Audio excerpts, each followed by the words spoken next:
Chapter 1769. There were many extremely embarrassing descriptions in this book. She only hoped that Wei Ci would not be too frightened. Just as she recited a paragraph, Wei Ci frowned in confusion. What is the Dark Shang Emperor? Ginger? Ji glanced at it and said, male lead's name. Wei Ci said, since ancient times, a single character is the most precious. Moreover, who would give their child the character Shang? Did he think the child didn't die early enough? It's probably a random combination by a naming software. After all, as you know, many novelists hate to give people names. It's too difficult to give people names. Ji could not help but grumble. Permutation and combination means to randomly pick 3 words to form a name. Wei Ci took a deep look at his lord and did not make a sound. His lord also had a hard time in naming. Ginger? Ji read in a rhythmic manner, and Wei Ci listened attentively, only interrupting from time to time to ask questions. Be a ginger? Wei Ci revealed an indescribably conflicted expression after Ji finished reciting the palace drama that spanned 10 chapters and 30,000 words. What happened? Wei Ci exhaled and said awkwardly, it's tedious and cumbersome. I can describe it in a few hundred words. Why waste precious space? Ginger? Ji Yunshu said, don't you find the psychological analysis of these characters quite interesting? Wei Ci said with a pained heart, even if it's just a tiny character, no matter how densely packed it is, it would still take a lot of ink and waste paper. Ginger? Ji, she couldn't help but say to Wei Ci, this entire book only costs a dozen or so copper coins. If more copies are printed, the cost will be less than 10 copper coins. Wei Ci widened his eyes in shock. How many words does this book have? Ginger? Ji Yunshu flipped through it and gave a rough figure. Around 200,000. 200,000 words, less than 10 copper coins. Wei Ci said with difficulty, there are tens of thousands of books in Golden Scale Pavilion, but there are only about 5 million words in total. In other words, 400 coins was enough to buy a book collection the size of the Golden Scale Pavilion's library? What did that mean? Even the poorest family could build a Golden Scale Pavilion after a year of hard work. Ginger? Ji poured a bucket of cold water on him and said, I told you, I might not be able to reach that level in my lifetime. Wei Ci was stunned for a moment, thinking about the situation in his past life. In his previous life, the book industry had flourished because of the improvements in printing and papermaking techniques. It had indeed reached a height that Wei Ci dared not imagine in the past, but it was impossible to reach the scale that his lord had mentioned. Ginger? However, I'll definitely succeed within 100 years. 100 years? Wei Ci sucked in a breath of cold air. Even if it was 100 years, it was already shocking enough. Going back 100 years, studying was still the privilege of the minority, and it hadn't changed much in the present day. The landowning households were monopolizing it even more. If it weren't for the sudden appearance of his lord who resisted the pressure from the aristocrats to nurture a group of ordinary students in the Golden Scale Academy, who knew how long this situation would have lasted. If it were to be traced back to 100 years ago, every family would be able to obtain a copy of the Golden Scale Pavilion's book collection. Just thinking about that scene made Wei Ci's fingers tremble with excitement. Ginger? Ji said, it's not a good thing for some things to develop too quickly. Only when the time is right will there be fertile ground for development. For example, in the popular investiture of the gods some time ago, King Zhou of Shang was criticized like a dog. Oh, it should be King Zhou. At that time, his thoughts and actions were quite advanced, and the latecomers couldn't say that he was wrong. However, he didn't conform to the times and became a failure in the end. Wei Ci tried hard to calm himself down and looked at Jiang. The Mary Sue novel in Ji's hands was a little more passionate. Zixiao, did you see that? What? Jiang? Ji said, the future I want to create. The two of them were showing off their affection. The old chief saw that he used it to mock Jiang. Ji was so angry that her teeth hurt when she used her things to flirt with a man. Your Abba, I want you to see what the transmigrator uses the rubber for, and then reflect on your own situation, but you're flirting with a man? Jiang? Ji said quietly.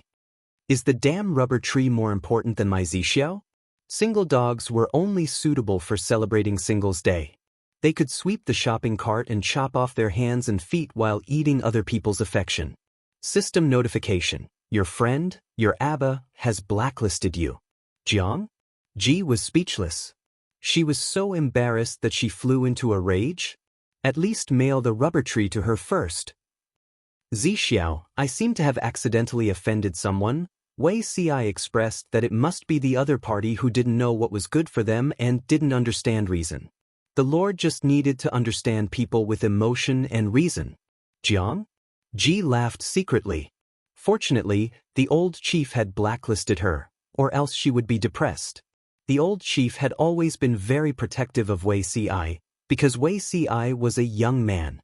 In the eyes of the old chief, who was 200 to 300 years old, in the eyes of the old chief, he was a little kid who hadn't even grown his hair. If she knew that Wei Ci said that, she would fly into a rage. Jiang? Ji said, you're right. After all, she's getting on in years. It's normal for her to be a little grumpy. Wei Ci's smile deepened when he heard the words the geraniums are getting on in years. This revealed a piece of information. The other party was a woman and not a threat. Jiang? Ji had read a lot of books and had read countless travel notes. She knew that there were rubber trees in another distant place in this world, and there were similar records in one of the travel notes. However, if she sent someone to search according to the contents of the travel notes, it would take at least 2 to 3 years, and at most 5 to 6 years. If she was unlucky, the person she sent would die on the way, and she would have to send another group of people to take over, which would take even longer. If she asked the old chief to mail some, she didn't know how much manpower, material, and financial resources could be saved. The old chief had just lifted the ban on her. Ji went over to flatter him, throwing all the flattering words at him. As the saying goes, a good girl is afraid of a pestering man. Jiang? In the end, Ji thawed the ice cube that was the old chief. Everyone, last night, an immortal entered my dream to give me pointers. Early in the morning, Jiang? Ji gathered everyone with a solemn expression. The beginning of the meeting was filled with fantastical content. Everyone knew that their lord was magical. After all, during the battle at Zhanjiang Pass, Niao Yang's 10,000 arrows could not hurt their lord at all. That was a fact witnessed by tens of thousands of people. Their lord also said that when she was young, she dreamed that the sun was setting in the west. At sunset, an immortal with white hair and beard appeared and taught her a set of bamboo slips. He asked her to learn from the bamboo slips to make up for the lack of yang qi when a woman was self-created. When she practiced to perfection, she could even release her inner qi to protect herself.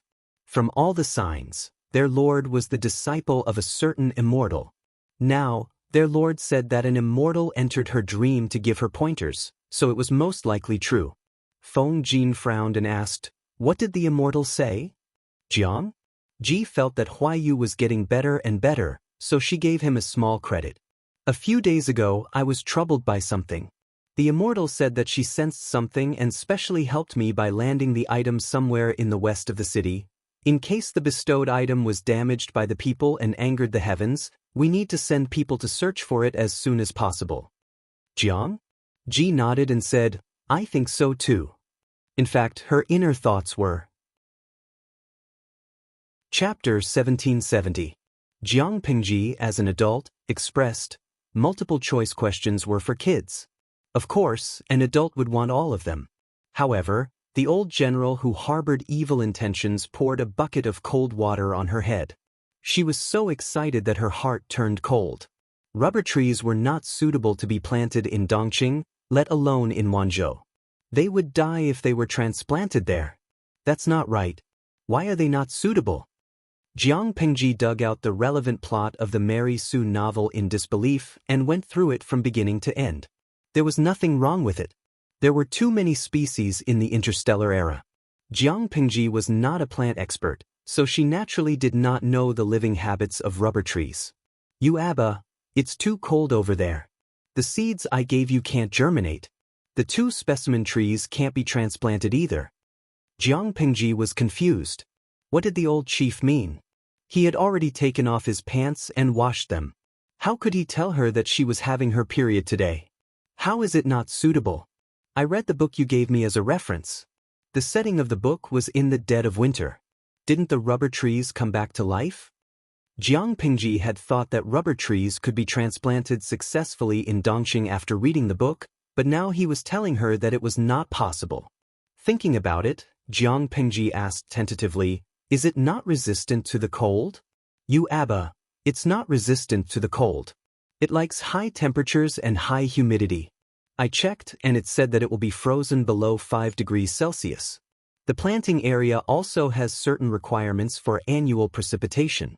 The soil needs to be deep, fertile, and moist, acidic loam. Right, because the branches are weak and the roots are shallow, they are not able to withstand the wind. Cold weather will affect rubber production and reduce production."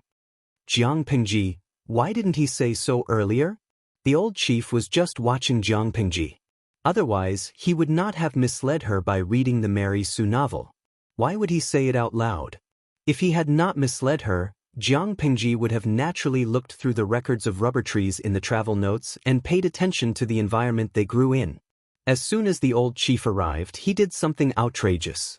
He directly substituted Jiang Pingji into the black ditch. Jiang Pingji could not help but scratch her head. In that case, the most suitable place to plant rubber trees should be the southern part of Nanxing and the original fiefdoms of the 4 factions of Nanman. I need to rearrange the manpower there. However, since he had gotten the seeds, he had to give it a try. You can first place the seeds in a greenhouse and simulate the hot and humid environment in the south to cultivate the seedlings. After a few months, you can transplant them to Nanxing. Time was precious and should not be wasted. Jiang Pingji did not want to be taken advantage of by the old chief. She immediately asked the old chief to send her a few barrels of latex. "Your Abba, what do you want latex for?" She bought a plane ticket worth a few thousand RMB and flew to the destination to dig up 2 rubber trees. He also sold her hundreds of caddies of seeds. According to the shop owner, the germination rate of these seeds was very high and the quality was trustworthy. After doing all that, he asked her to mail a few barrels of rubber latex. "Tiske, Jiang Xiaojiu, have you paid me for my hard work?" "No, not a single cent." "Humph, what a fickle woman." Jiang Pingji said, "Dongqing can't plant the rubber trees you sent here on a large scale. The temperature here is below 0 in winter. Won't the rubber trees freeze to death? Without a tree, latex can't be produced. Without latex, how can we study the 108 uses of latex?" Jiang Pingji was righteous as a gangster. If the old chief helped her now, wouldn't he be helping himself in the future? This was what the old chief should do. Jiang Pingji's conscience was not condemned at all. She ordered him around with great vigor. After a while, Jiang Pingji did not receive an answer from the old chief. Instead, she received a golden notification from the system. "Your friend, your Abba, has blacklisted you." Jiang Pingji? What had the old chief experienced in the years since he retired? To be honest, her temper was getting worse. She blacklisted people for no reason. In just a few days, she had blacklisted her twice. Was she really going through menopause? Although she was blacklisted, Jiang Pingji was not worried that she would be blacklisted forever. She sent someone to count the rubber seeds one by one and put them in the warehouse. Although she did not know much about rubber tree seeds, based on her experience as a genetic warrior, she concluded that the seeds were poisonous. The toxicity should not be strong, but it could be fatal. If it was accidentally ingested, nausea and vomiting would be fine, but it would be terrible if someone died. After doing all that, Jiang Pingji threw the misleading Mary Sue novel aside and ignored it. Wei Si was very interested and asked her for the book. "What's so interesting about this book?" Jiang Pingji's attitude was typical of eating with one's bowl and cursing after putting it down. She had finished reading the novel and enjoyed herself. Now she only felt disgusted. She was not ashamed but proud of her double standards. Wei Si said, "There are many things worth learning and studying." What's there to learn? It's the same as when men and women practice together. After a moment of comfort, it becomes boring. Wei Si's ears turned red as he listened. His resentful eyes fell on Jiang Pingji. He asked, "Is it the same, my lord? Will it be boring too?" Jiang Pengji's strong desire to live made up for it, so as not to hurt the little man's self-esteem. Wei Si did not say anything else. He left with the books. The evil emperor wants to hug the domineering ninth mistress. His back was full of accusations. Who was he accusing? He was accusing Jiang Pengji, the big pig trotter who fell out with him before he even put on his pants. Ha, boring? Then he should obediently cultivate his body and mind. Jiang Pengji reached out to Wei Si's back, but she could not stop him.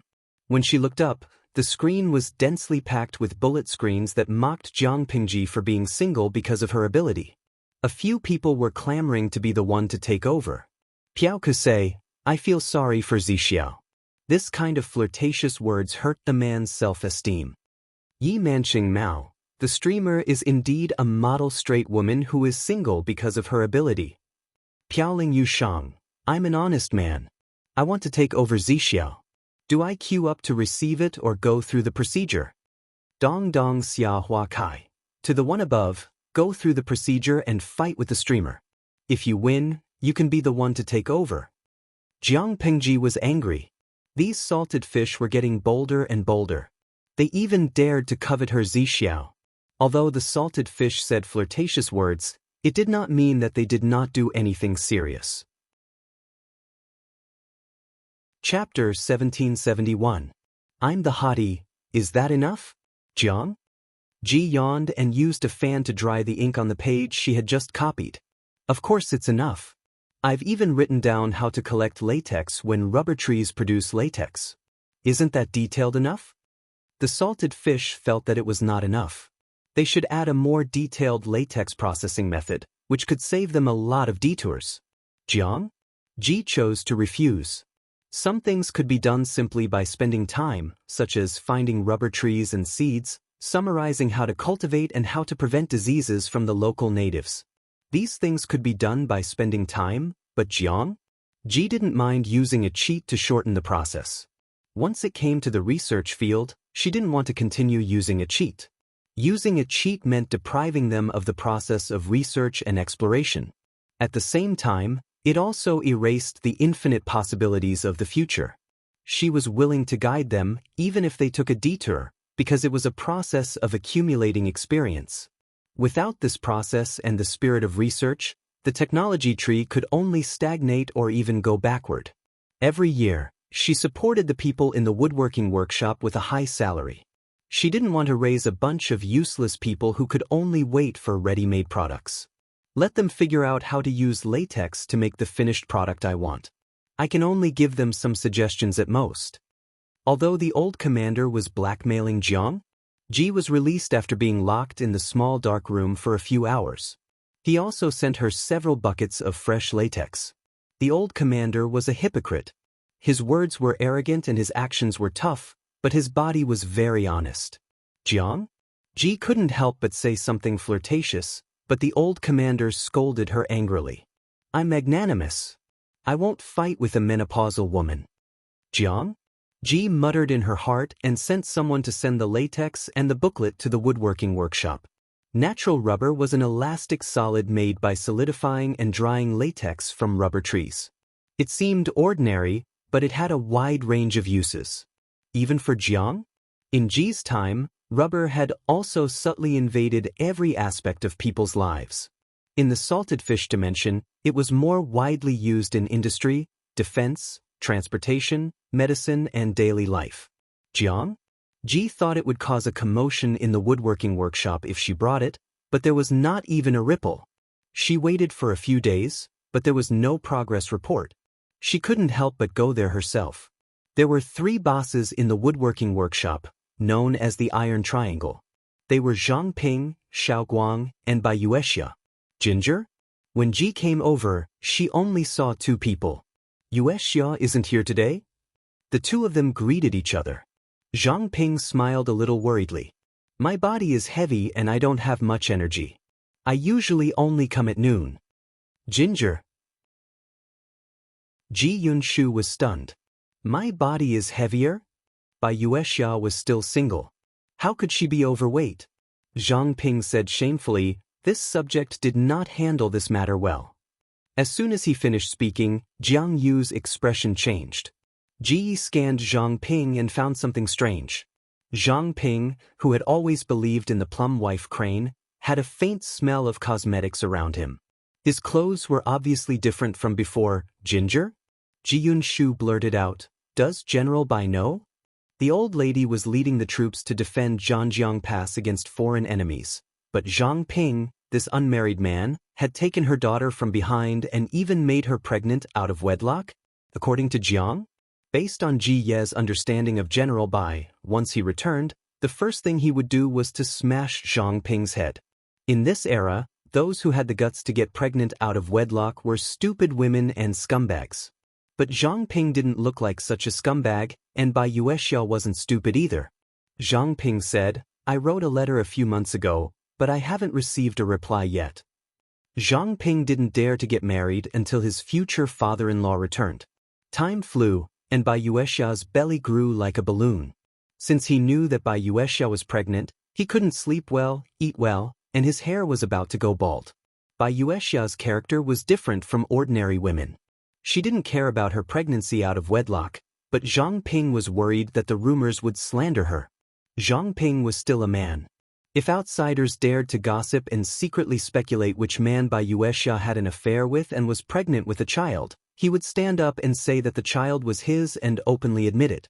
If it were those scumbags who cherished their reputation, they would have already pushed the blame to others.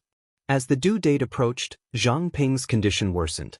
"My lord, why don't you arrange the marriage on behalf of old General Bai before the delivery, so that the child can have a proper status? If she got pregnant before marriage, she would be an illegitimate child." Zhang Ping was worried that someone would use this to slander him when he grew up. There was nothing he could do if his father-in-law couldn't make it back in time. If there was a lord and a princess presiding over the wedding, it would be more legitimate in name, and the preparations would be faster. "Ginger?" Ji said, "Speaking of titles, I remember the son of the two family, Wisdom? It could be considered as a premarital pregnancy. After she became pregnant, she never promised Fu Wang. In the end, Fu Wang was forced to be thick-skinned and enter the wisdom realm? After so many years, there were some unpleasant words in the outside world, but no one dared to spread them to the ears of this couple, because they were not people to be trifled with. The pair of twins had been studying in the Golden Scale Academy for a few years now. Relying on their parents, they were the two tyrants of the academy. From the looks of it, Bai Yuexia's matter wasn't a big deal. Zhang Ping was stunned, as if he hadn't thought of this. "Let's wait for General Bai to come back and arrange the marriage. If your future father-in-law wants to kill you, I'll stop him for you." Zhang Ping was a scholar, and his physique was not as good as an old general who had experienced hundreds of battles. If his father-in-law really got angry, Zhang Ping, an old unmarried man, would be beaten to death. It doesn't matter when you get married. As long as you don't change your mind, everything can be discussed. Otherwise, even I can't protect you. Ginger? Like many superiors, Ji didn't like office romance. It was fine if it was a husband and wife relationship. If it went well in the office, it would be a good story, but if it broke down, it would be a tragedy. If the two of them broke down, they were colleagues in the same organization. How would they get along when they met in the future? What if it delayed their work? If Zhang Ping really had the guts to let someone down, Ginger? Ji could only turn a blind eye and let Bai Ning and his daughter fight against Zhang Ping. What else could she do? A relationship that broke down couldn't be solved by the superiors. Either one of them resigned and jumped ship, or the other was transferred to another place and would never see each other again. Zhang Ping and Bai Yuexia were both poor students. If they couldn't be transferred to other departments, one of them would be hurt. Ginger? Ji didn't come here to gossip about her subordinate's love life. She changed the topic. "How's the research on the latex that was sent a while ago?" Zhang Ping quickly got into work mode and looked puzzled. "There's some progress, but I'm confused. What does the Lord want this thing for?" Ginger? Ji choked for a moment and hesitated. Should she do BYT for birth control or tires? After this thing solidifies, it will be very useful. Zhang Ping said respectfully, "I'd like to hear the details." "For example?" "Ginger?" Ji still didn't say BYT openly. She thought for a while and came up with a reliable excuse. This thing can be used to make shoe soles. The straw shoes worn by the soldiers are too worn out, and wooden clogs are not convenient to walk in a hurry. This thing is different, the Lord is right. This thing is strong and elastic. If it is made into shoe soles, the soldiers will indeed suffer a lot less. Zhang Ping was inspired and made inferences. Elastic.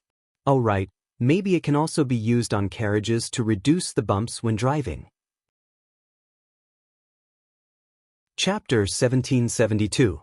Ijia Shuxing. Haha, even the streamer has times when she is neglected. Look at the grievance in her eyes. Laozi most handsome in the world. I think Zhang Ping is digging his own grave.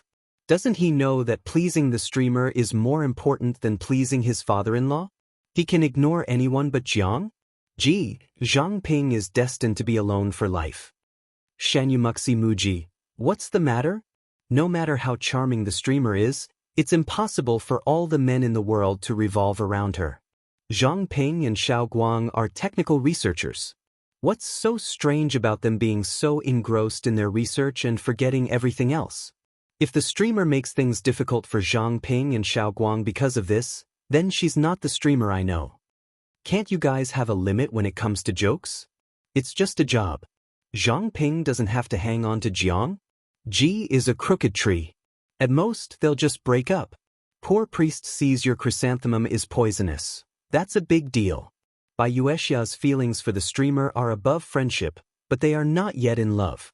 Coupled with the thick filter of a fangirl, the streamer's attitude directly affects whether Yuexia is willing to follow Zhang Ping. Some of the people who didn't know what was going on. Zion Kaiten, I just heard that Beauty CI seems to be quite wary of Yuexia and treats her as a love rival. Feng Jinsong, previously, someone recommended that this streaming room has passion, gay love and Ji's feelings. I didn't believe it, but now I believe it. The salted fishes were unscrupulously communicating with each other. Ji's gossip. The more they talked, the more surprised they were. Jiang? Ji listened to the conversation between Zhang Ping and Xiao Guang patiently. She didn't show it on her face, but she was very satisfied. When the two of them came back to their senses, they realized that they had ignored their master for a long time. Their expressions were a little unnatural. Jiang? Ji stopped them from apologizing and said gently, "It's your duty to be engrossed in research and work. What's wrong with that?" When it came to these Mo family's treasures, Jiang Ji had always been very tolerant and considerate of them. Even during the 2 years when the economy was at its worst, she didn't embezzle the woodworking workshop's funds. Of course, she wouldn't get angry because of a momentary rudeness. "Tell me about your plans." Zhang Ping bowed and said, "Yes, Your Highness, please follow me and observe." Jiang? Ji Yunshu stayed in the woodworking workshop for the whole afternoon, and only left reluctantly when the golden crow descended. Before leaving, Zhang Ping asked her about something. How much of this latex can be harvested in a year? According to their current research, the solidified and dried latex had good properties. Not only could it be made into shoes for soldiers, but it could also be used in other places. If the production could keep up, the military's expenses could be reduced by a lot. Although the straw sandals were not expensive, the army would wear out a pair in 1 or 2 days. When such a large number of straw sandals accumulated, it would still be a considerable expenditure. If the soles could be replaced with natural rubber soles that could withstand wear and tear, not only would the soles of the soldiers suffer less, but they would also be replaced less frequently. From a macro point of view, replacing straw sandals with rubber shoes could save a lot of money on military supplies. Moreover, this kind of shoes could be worn not only by soldiers, but also by ordinary people. The commoners were not as worn out as the soldiers. A pair of shoes could be worn for 2 to 3 years. Ginger? Ge said regretfully, the trees that produce latex can only survive in the south of Nanxing. They can't withstand the cold. I have already sent people to cultivate the seedlings. When the time comes, we will find a suitable place to cultivate them. If we want to mass-produce them, it's not possible in the next few years. It should be much better in the future. After hearing this, Zhang Ping looked disappointed. In recent years, the war had been fierce. As his lord became more and more powerful, the other feudal vassals were gradually showing signs of decline. From Zhang Ping's point of view, within 10 years, his lord would be able to rule the world. When that time came, the rubber shoes would have a scale, but it would not be of much use to the soldiers. Ginger? Ji knew what he was thinking. She smiled and said, "This thing is not only for the soldiers, but also for the people of the world. If it is beneficial to the people, so what if it's a little later? I heard from your discussion that this thing can be used in many other places. It shouldn't be limited to making shoes. Tinkering with tires, tinkering with BYT, and contributing to his livelihood were all acceptable." Ginger? Zhang Ping and Ji naturally did not know what was going on in Ji Yi's mind. With their lord's guarantee, they were full of confidence. They continued to discuss and unanimously agreed that this thing could also be used to modify horses and carriages. For example, they could try to stick the rubber on the wheels or wrap the wheels to reduce the contact between the wooden wheels and the gravel on the ground. This was also a good idea. At this time, the wheels and axles were all made of wood. Even though they were made of high quality, high strength, and crisscrossed fibers of elm or similar wood, it could not change the fact that they were wood and not metal. The road conditions were not good and there was a lot of wear and tear. If a part of the structure could be replaced with rubber, it might have a miraculous effect. Of course, these were all ideas. They had not been put into practice, so the effect was unknown. If the effect was good, it could be further improved. If the effect was not good, they would have to find other ideas. Ginger? Ji wanted to remind them that they could try inflatable tires, but she swallowed the words when they reached her mouth. Inflatable tires were also not something that could be achieved with current technology. Even if they could be made, the road conditions did not support it. The time was not ripe. However, she thought of the bicycle that she saw in the Interstellar Museum a long time ago. This thing could be tried. Shiheng, get me a pen and paper. I have something for you to do. The people in the carpentry workshop did not use a brush. Instead, they used ginger? Ji Yi's improved ink strip looked like the prototype of a pencil. It was very convenient to draw. With 2 whooshes, she drew a bicycle and a rickshaw pulled by a man. Ginger? Ji Yi's drawing skills were actually not bad. Everything was drawn in detail. The tires were naturally not inflatable.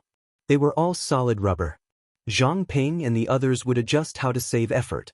This thing is... Zhang Ping and Xiao Guang came over and looked at the paper in a daze.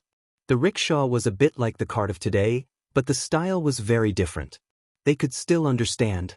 The bicycle, in their eyes, it looked really strange, not to mention making it.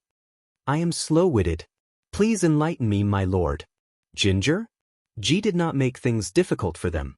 She told them her idea. The people of today would definitely not accept a bicycle.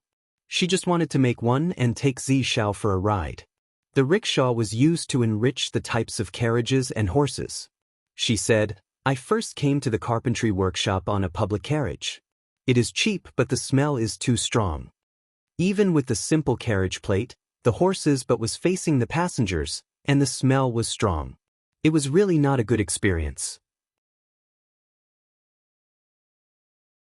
Chapter 1773. Who had an easy life in this world? Having a proper and stable job, even if it was manual labor, was also a form of hope for the people. Jiang? Ji said, not everyone can afford a carriage. I think no one will object to it if it's a convenient way to travel. Xiangyang City was so big and the people had a good standard of living. The carriage driver didn't have to worry about business. Zhang Ping relaxed his brows and said, My lord's thoughts are for the people. This is a great deed. I will do my best to make this thing. Jiang? Ji said, we have to make a bicycle too. She wanted to take Xiao Yu for a ride. Speaking of which, she was one of the higher-ups of the Federation's military after all. She had a few modified sports cars in her garage, and she even had a display stand for the mecha hub of the combat mecha. In the end, she had to rely on a bicycle to flirt with a man and go for a ride. Zhang Ping asked curiously, My lord calls it a bicycle. It should be a car, but I don't know how to use it, Jiang? Ji said, Sit on the seat with your legs apart and step on the pedals. Zhang Ping. He didn't know if he should question whether he would be unable to stand or that this position was too immoral. When he thought about how riding this thing was equivalent to holding something between his legs in broad daylight, it was really unsightly. Jiang? Ji saw that he didn't speak and asked, "Is there anything wrong?" Zhang Ping smiled awkwardly but politely. "There's nothing wrong." "Then it's settled. I'll wait for your good news." Jiang? Ji was now a person with a big family business. If there was anything, she could just instruct her subordinates to do it. She only needed to steer the ship. "Oh yes, since Wuxia is pregnant and her body isn't as good as before, don't let her touch latex in case it harms the fetus." Ji changed the topic and said, "Let her look at the blueprint of the bicycle. I remember that she's most interested in this kind of thing." Zhang Ping was about to thank her. He opened his mouth, but Jiang? Ji did this to him. He thought that his lord pitied the pregnant woman and wanted to give Wuxia paid maternity leave. In the end, she let her work on a new project while she was pregnant? That was a pregnant woman. Pregnant women were also people. As long as the intensity of labor was not excessive, Jiang? Ji would not even let pregnant women off. What could Zhang Ping say? Of course, he revealed a stiff smile and accepted the order on behalf of Bai Wuxia. She thought that Bai Wuxia didn't have the energy to do it, but when Zhang Ping handed the blueprint to her, she almost jumped up from the mat with her big belly. Zhang Ping hurriedly supported her, looking frightened. "Take it easy, take it easy. Don't stretch your stomach." Bai Wuxia gently slapped his right hand away. "The stomach is on my body. I didn't say anything, but your reaction is even bigger than mine." Zhang Ping smiled bitterly. "I just can't bear to see you too tired." Bai Wuxia said, "How can there be any reason to neglect a task entrusted to me by the Lord? I'm in good health, and the one in my stomach doesn't dare to disturb me." Ginger? Ji Yunshu's drawing was very detailed. At the end, there was even a diagram of each part. Bai Wuxia took a closer look, and the more she looked, the more amazed she became. His lord was really a Mahist genius who had been held back by fighting for the world. At the same time, some people sighed with emotion. Ji was a designer who was held back by seize the throne. "My lord, the samples have been delivered. They are waiting inside." Ginger?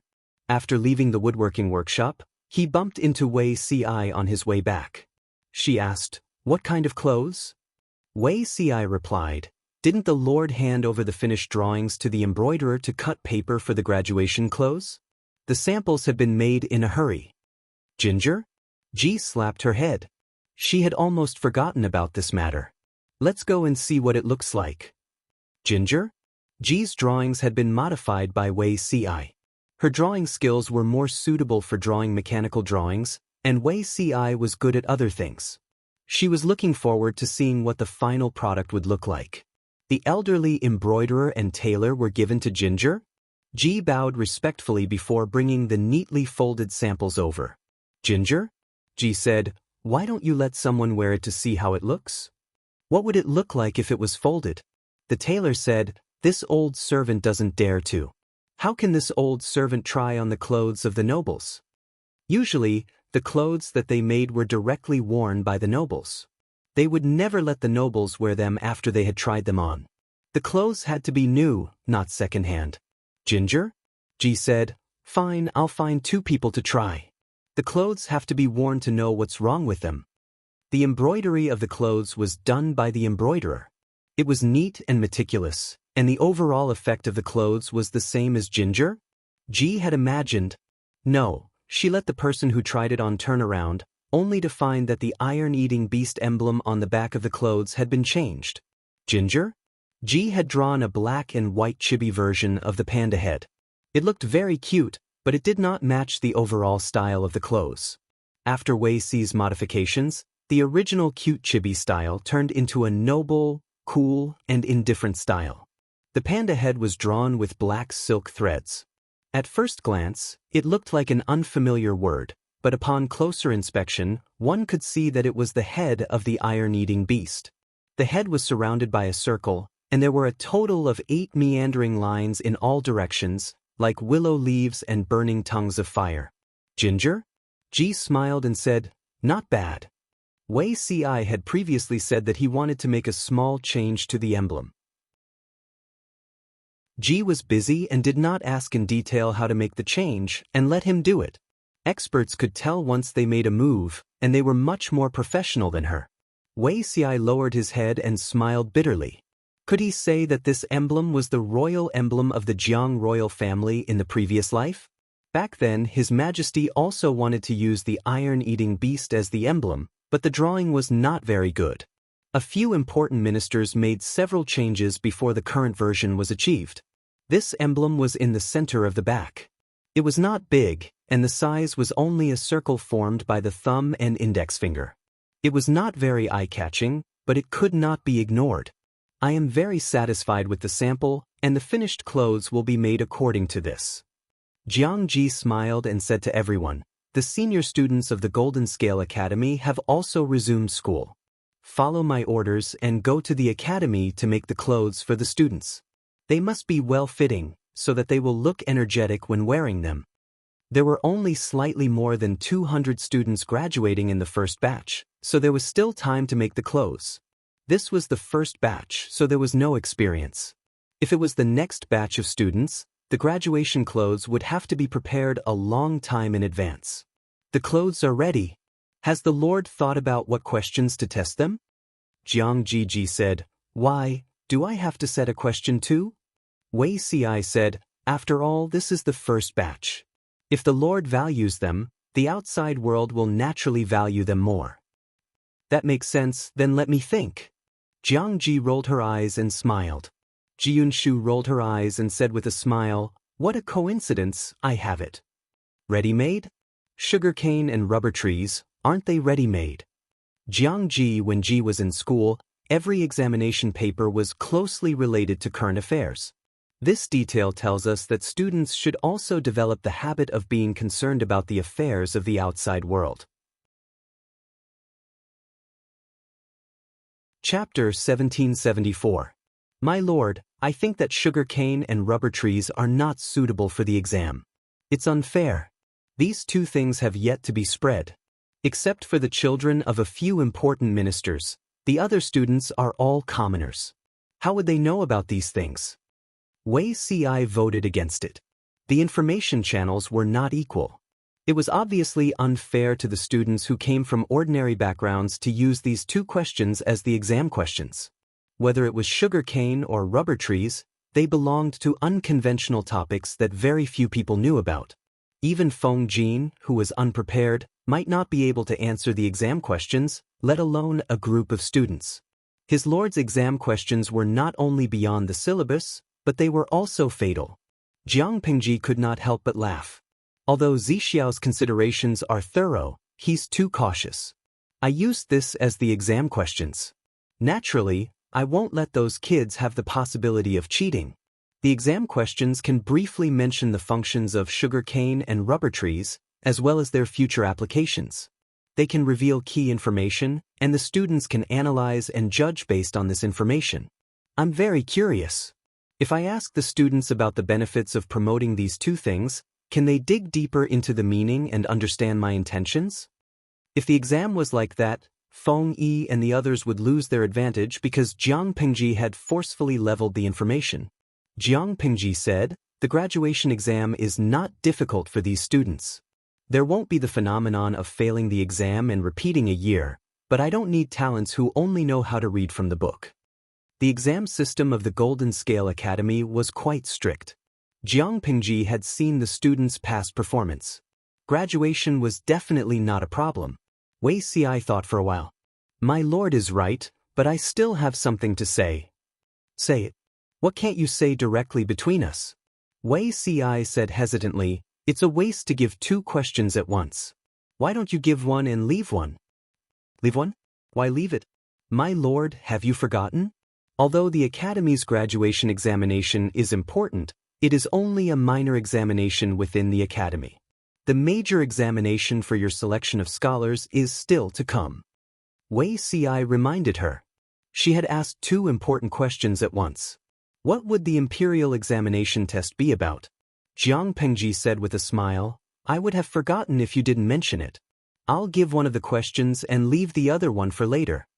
The two joked and decided on a major question that the students would never forget. Many years later, there were still many students who dreamed that they were sitting in the examination hall for their graduation exams. That was not scary. What was scary was the last question. It was the nightmare of nightmares. According to the original plan, the graduation examination would be held at the end of the first month after the new year, but due to insufficient preparations, it could only be delayed by a month. The group of students did not feel relieved. Instead, they became even more anxious. As the time for the assessment approached, everyone felt as if they were about to be executed. The nervous atmosphere of the senior students also infected the students of the other years, and they looked at their seniors with sympathy. The students, who felt a sense of crisis, exploded with unprecedented enthusiasm for learning. Although it was still a long time before their assessment, they had to make ample preparations so that they wouldn't be flustered in the future.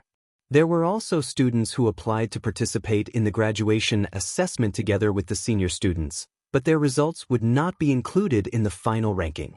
Han Yu's eldest son, Han Run, was one of them. He wanted to see how far he was from the senior students so that he could accumulate experience for the graduation exam in a few years. On this day, Han Yu was at home on a break. He was giving special attention to his eldest son, helping him find out what he missed out. His illegitimate son and daughter were studying hard at the desk not far away. The youngest son, Han Chi, was also sitting, shaking his head while memorizing the beginner's books. At this time, an uninvited guest came to the house. Han Run was hard at work when he caught a glimpse of a silhouette from the corner of his eye. "Father, the housekeeper is here." Han Run thought the old housekeeper had something important to report, so he didn't dare to delay. Han Yu frowned and turned to ask, "What's the matter?" The old housekeeper looked embarrassed. "Master, there is a guest visiting." "Who is it? Why didn't you give me a visiting card?" It was rare for Han Yu to have a day off. He declined many invitations from his friends and specially stayed at home to help with the children's homework. He didn't want to see an uninvited guest without a visiting card. The old housekeeper's eyes fell on Han Run and the young Han Chi. He wanted to say something but stopped. Han Yu understood. The uninvited guest, who was related to the two sons, seemed to be the one from Xiangyang County. Who was it? Of course it was Madame Tao, who had divorced Han Yu a few years ago. For the sake of the two sons, Han Yu didn't get angry. He asked calmly, "What is she doing here?" Madame Tao's maiden family was destroyed by the Lord. Madame Tao escaped as a married daughter. Later, her eldest son, Han Run, settled her in a private house in Xiangyang County. Since the two of them divorced, Han Yu hadn't paid attention to Madame Tao's recent situation. He didn't understand the purpose of her visit. The old housekeeper said, "I heard that she seems to be pregnant. She specially came to see you two Langjuns." Han Yu was stunned for a moment before he realized that Madame Tao was going to remarry. "Then I'll have to congratulate her." Han Yu's reaction was still calm when he heard that his ex-wife was going to remarry. If they divorced, they wouldn't be husband and wife anymore. They weren't very old, so it was normal for them to have a second love. Han Yu didn't have any opinion on his ex-wife remarrying.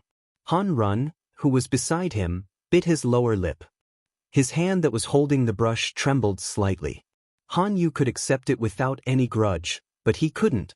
After several years of separation, the former husband and wife didn't have the sharp and tit-for-tat attitude they used to have. Madame Tao looked at Han Yu, who was sitting upright, and a trace of absent-mindedness flashed in her eyes. She had been depressed all these years and looked like she had aged more than 10 years. Han Yu, on the other hand, did not show any signs of aging.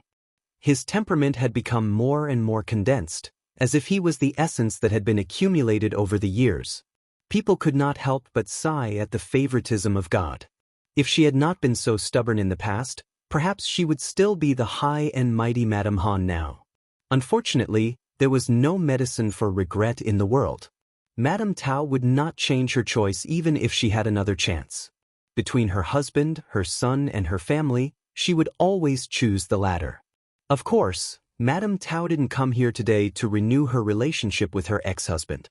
She knew Han Yu's temperament. If he chose to give up, he wouldn't be reluctant to leave. He wouldn't look back. She wouldn't ask for trouble. The two of them calmly exchanged greetings.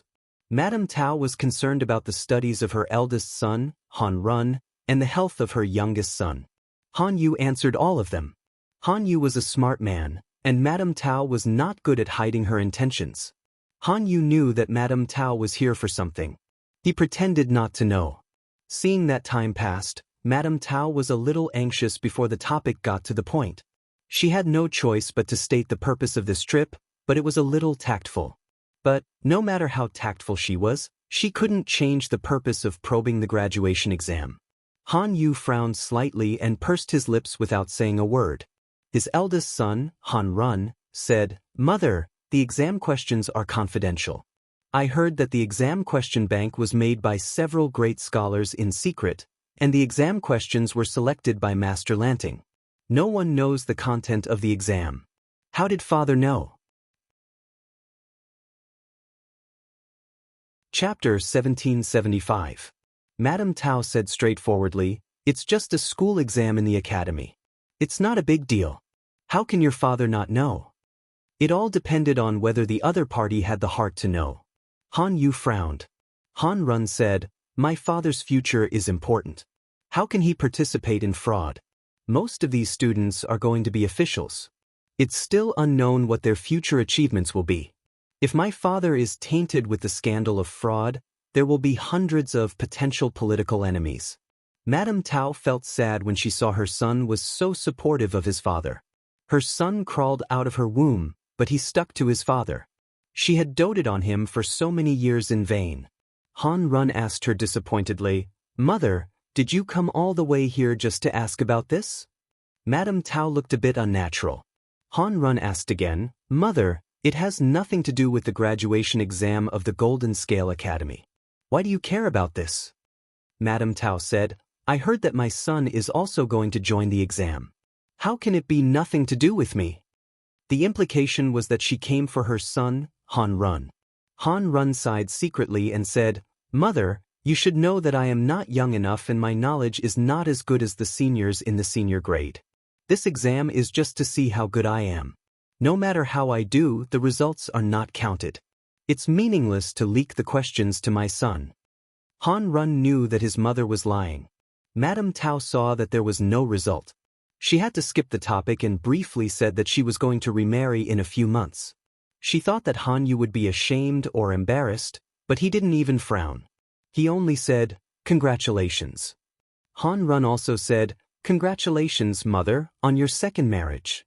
The young and chubby Han Chi blinked his eyes. The little chubby boy with red lips and white teeth also chuckled and imitated his brother's words. "Congratulations, mother, on your marriage." The little boy didn't know what had happened. When Han Yu and Madame Tao got divorced, the little guy was still ignorant.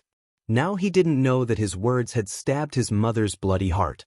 Madame Tao was so ashamed that she covered her face and ran away. Han Run couldn't bear it and turned to look at his father. Han Yu thought for a while and said, "Check the family she remarried into. This question is most likely related to her future husband's family." Sure enough, they found something. The family that Mrs. Tao remarried into was also a gentry family. Her family status was not as high as Han Yu's, but it was still a good choice. Her remarried husband had a legitimate son left behind by his deceased wife. This legitimate son was also a student who was about to graduate. However, the other party was a transfer student at a later stage. Because he still had a sense of disdain in his bones, he thought that the Golden Scale Academy, a grassroots organization, could not compare to his family's school. He did not study seriously in the first 2 years. Later on, when he woke up and wanted to study hard, he couldn't keep up with his studies. The graduation exam was too noisy. He was afraid that he wouldn't do well in the exam. Coincidentally, his stepmother was Han Yu's ex-wife. The father and son planned to get in through the back door. Han Run looked at the results of the investigation and remained silent for a long time. "Mother, you met the wrong person. Even a blind man would know that the Duke of Lanting valued this examination. If there was a scandal of cheating in the examination and leaking the examination questions, Wouldn't it be a slap to her face? What happened to the opponents who had once made her unhappy? The weeds on his grave were 3 feet high. If they found out that Han Yu was the one who leaked the questions, it would mean that the master of Lanting was a bad judge of character. It would be the same as slapping her. At that time, no one could predict how angry the Lanting Guild would be and how they would retaliate. None of the people involved would be spared, including Madame Tao. That was courting death. Han Yu took a sip of tea. Everyone has their own fate. Han Run felt a little sullen for no reason. He asked his father, "Father, have you ever thought about remarrying?" His mother had already remarried. He couldn't force his father to remarry, could he? Han Run was a little angry when he said that. After all, it was not good for him to have a stepmother and a stepsister. Han Yu said, "When Chi is a little older." He didn't remarry because he considered the situation of his 2 sons, especially his youngest son, Han Chi, who was still too young. If he had remarried not long after his divorce, he couldn't guarantee the character of his new wife. As a man, he couldn't meddle in the affairs of the house. He was worried that his youngest son would be wronged. According to Han Yu's plan, he would at least wait until Han Chi was older and could go to the Golden Scale Academy before he could consider remarrying. He couldn't not remarry. Every family had their own relationships. The housekeeper was not omnipotent. Many social engagements required the personal presence of the master. Moreover, all the children in the house were unmarried. Their marriages still needed their legal mother to manage. Even for this reason, Han Yu would remarry at the right time. But remarrying would affect his work efficiency. Why would he need a woman if he was obsessed with work? Similar situations were happening in every family. Everyone was secretly trying to get the exam questions. They didn't know that their tricks were nothing in front of Jiang Pingji. As a person from the future, how could she not pay attention to cheating in exams? Even in this era, she still had a set of rather detailed security measures. These scumbags who were still in the early stages of cheating wanted to leak the questions? It was better to daydream before it got dark. They were not the only ones who were concerned about the exam papers. The salted fish in the streaming room were also concerned. Fuguedo, speaking of which, you are drawing lots so casually. I suddenly feel sorry for the students. Waha mineral water. Streamer, you are too casual. The candidates will cry if they know the truth. Jiang Pingji received the question bank from the scholars of the Golden Scale Academy. She was too lazy to look through them one by one. She just drew lots. Faced with the complaints of the salted fish, Jiang Pingji said seriously, "It's just a small exam for more than 200 people. It's not the federal comprehensive exam. How can it be considered casual?" The Federation Army commander personally came to draw the questions. In a sense, the standard is much higher than the comprehensive examination. The federal comprehensive exam that Jiang Pingji mentioned was similar to the college entrance examination that the audience knew. However, there were still differences between the two. The federal implemented 20 years of compulsory education, which was equivalent to elementary school, junior high school, and university in the salted fish dimension. 20 years of compulsory education was free. Students could graduate and enter society after receiving their graduation certificate. The so-called comprehensive exam was the federal exam after 20 years of compulsory education. Students who had good enough grades and didn't want to enter society at this age could participate in the comprehensive exam at their own expense. Those who passed the comprehensive exam could enter the most prestigious university in the Federation. It was difficult to enter such a university and even more difficult to leave. The elimination rate was as high as 60%. Those who could survive were the best of the best. The comprehensive exam was so important that they might not be able to invite the head of the army to attend. A small graduation exam of the Golden Scale Academy could make her do it. How could it be considered casual? As she spoke, Jiang Pingji's sharp eyes saw a mass of black and white slowly crawling toward her. She conveniently threw the freshly made exam paper aside. "Yo, mama's darling, give me a kiss, where's your daddy?" Chapter 1776. Delulu, I don't know if I should be envious that the host has a panda, or envious that the host can kiss the panda QAQ. Cosimo, who loves climbing trees, we're all adults. Of course we're both envious. While the salted fishes were chatting and gossiping, there were also newbies in the livestream room who raised questions. Exodus, I've long heard of such a live streaming room. Although it's my first time getting a seat, I did a lot of homework before coming. If I remember correctly, the host got this panda during the battle against Meng Zhan, didn't she? How many years has it been? Why hasn't young Master Panda grown up yet? I'm a fan of young Master and have always been looking forward to young Master sweeping the weaklings. Or did he change to another one? According to Baidu, pandas have an average lifespan of about 25 years. It had been 7 or 8 years since the panda in Jiang Pingji's hands first appeared, but it was still in the form of a cub. Fairy Queen's Crimson. Upstairs, young Master hasn't changed at all. It's just that he hasn't grown up. Even though every panda looked exactly the same in the eyes of outsiders, veteran panda fans were able to distinguish the names of every panda like they were their family treasures. This young panda cub was the #1 online celebrity among pandas, so of course, she was no exception. They were very sure that the panda had never changed. It had always been the same one, but they didn't know why it didn't grow bigger. Of course, there were advantages to not growing up. Pandas were the cutest when they were a few months old. Jiang Pingji answered Salted Fish's question with a smile. It can't grow big. Maybe it has become a spirit. This explanation immediately provoked the Salted Fishes to denounce and ridicule him. Fugui Do.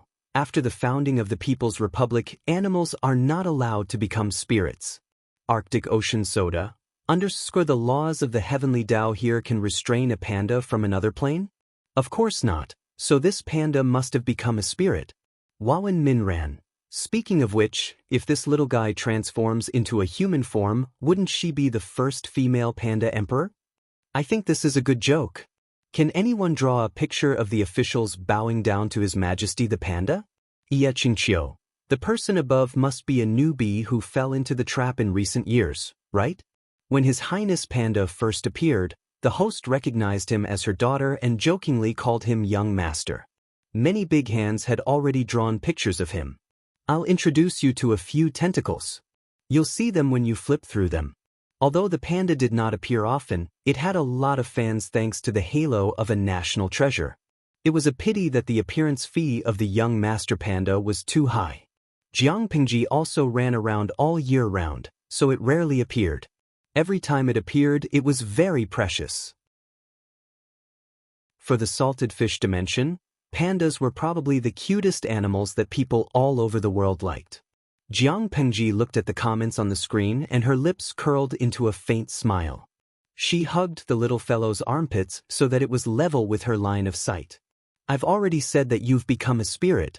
Nan, why don't you transform into a human for Mama to see?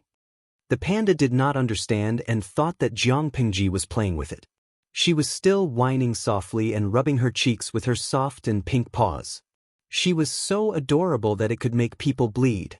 Once again, Jiang Pingji felt that having the panda as the clan emblem was the right decision. With such a little guy, she could play with him for an entire afternoon without getting bored. Seeing the ears on its head tremble, Jiang Pingji could not help but feel the itch to pinch them. The little guy sensed something and suddenly raised its paws to hold its head. It tilted its head and looked at Jiang Pingji. It was so surprised that its small mouth opened slightly. At that moment, a bullet screen appeared in the streaming room. Kai Hong Tang. So what if he's adorable? He can't take color photos for the rest of his life. This is where he can never compare to the baby. Jiang Pingji laughed softly in her heart.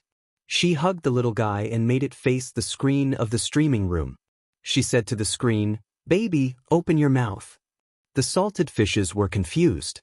The little guy, who was suddenly carried by Jiang Pingji, was also so confused that its mouth was half open. Who told you that my big baby can only take black and white photos? Look at the little guy's pink tongue. It's so adorable. Salted fishes. After playing with his daughter for a while, her father also followed the sound and came over. Jiang Pingji said, "What kind of father are you? You let your little girl run around? Aren't you afraid that she'll be caught and slaughtered?" Seeing that his lord was carrying a familiar iron-eating beast in her arms, Wei Xi's slightly nervous expression relaxed. He regained his composure and a confident smile appeared at the corner of his lips. I'm not afraid even if she gets lost. Who would dare to covet the eldest lady? Iron-eating beasts were ferocious beasts. People feared them more than they loved them. Their impression of them was still limited to their powerful combat power and rapid explosive speed. Other than Wei Xi, not to mention the entire Xiangyang district, even in the entire Wanzhou, there was no other family that raised iron-eating beasts. Wei Xi's iron-eating daughter had long become a well-known anecdote. The fact that the little guy had not grown up for so many years had also become a strange story. If someone saw such an iron-eating cub in Wanzhou, there was no doubt that it must be the eldest lady of Wei Xi's family. Wei Xi was the best at stirring up trouble. Did the person who touched Wei Xi's precious baby want to die in a rhythmic manner?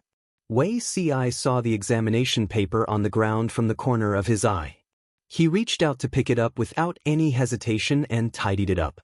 This is, Jiang Pingji said, the examination paper for the Golden Scale Academy's graduation examination. Wei Xi sighed. How can my lord just leave it aside? I don't know how many people are watching it now. Why are they watching it? A few people wanted to do better in the examination, but the majority still wanted to expose a cheating scandal and ruin Jiang Pingji's plans. It was not worth mentioning who these bastards were. Jiang Pingji could not find trouble with them for no reason without catching their tails. Jiang Pingji said, so be it. Their eyes are on their faces. Wherever they want to stare, can I stop them? Wei Xi said solemnly, the public's opposition to the graduation examination and the subsequent selection of scholars in the imperial examinations is much greater than expected. The gentry were like a starving camel was still bigger than a horse. Even if Jiang Pingji was very powerful now, the gentry still dared to whisper in private. If the team of novelists led by Wei Xi was Jiang Pingji's mouthpiece to manipulate public opinion, then the circle of celebrities was the mouthpiece of the gentry. The latter's influence was indeed not as great as before, but its prestige still remained.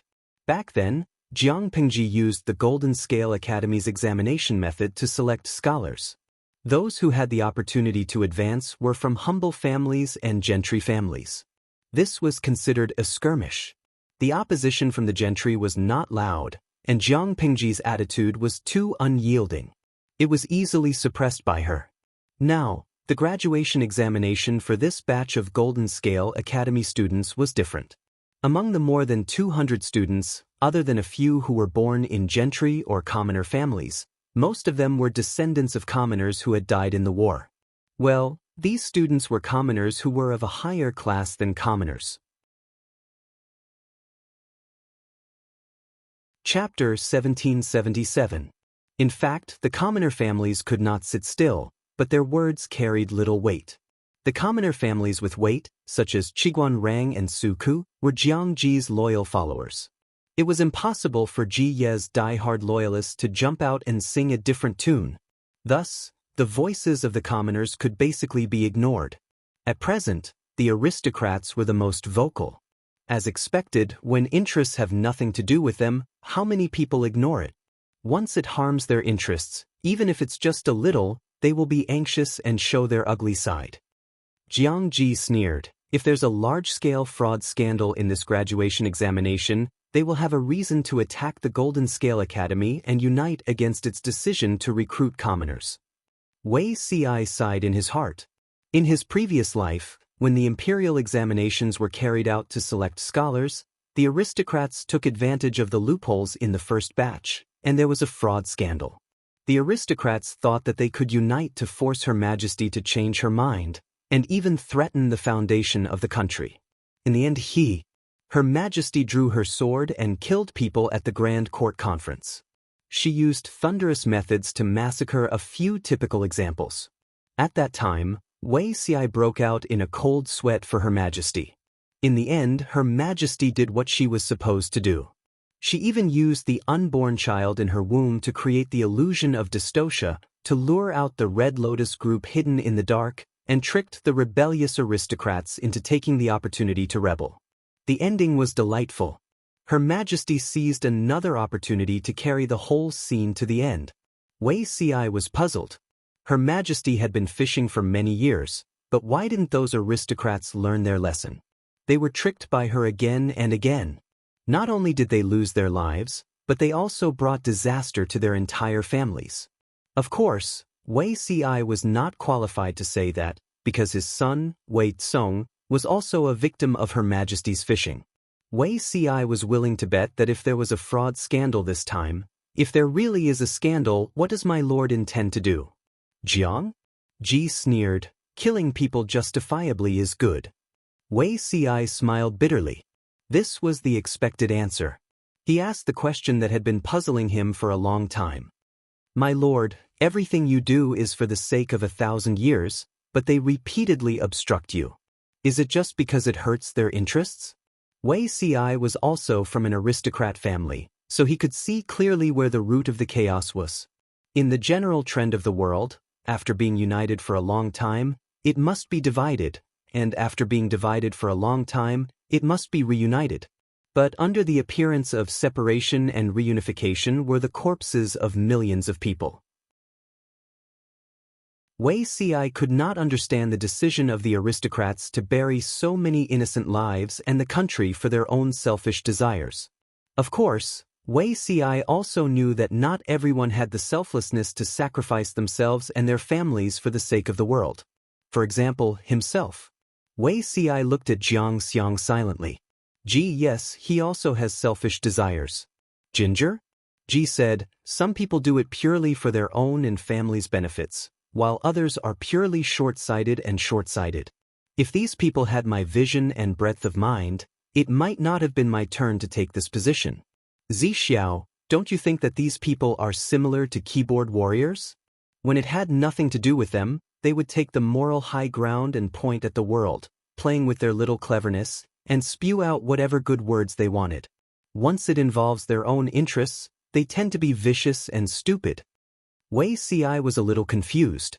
He uttered a question that came from his soul. What is a keyboard warrior? Those who boast that they are the smartest people in tea houses and taverns, giving advice and giving free rein, Jiang Xiang added with a cold smile. Ji added with a sneer, and those smart aristocrats who like to think they are smart, think they are in control of the whole situation, and should listen to their commands.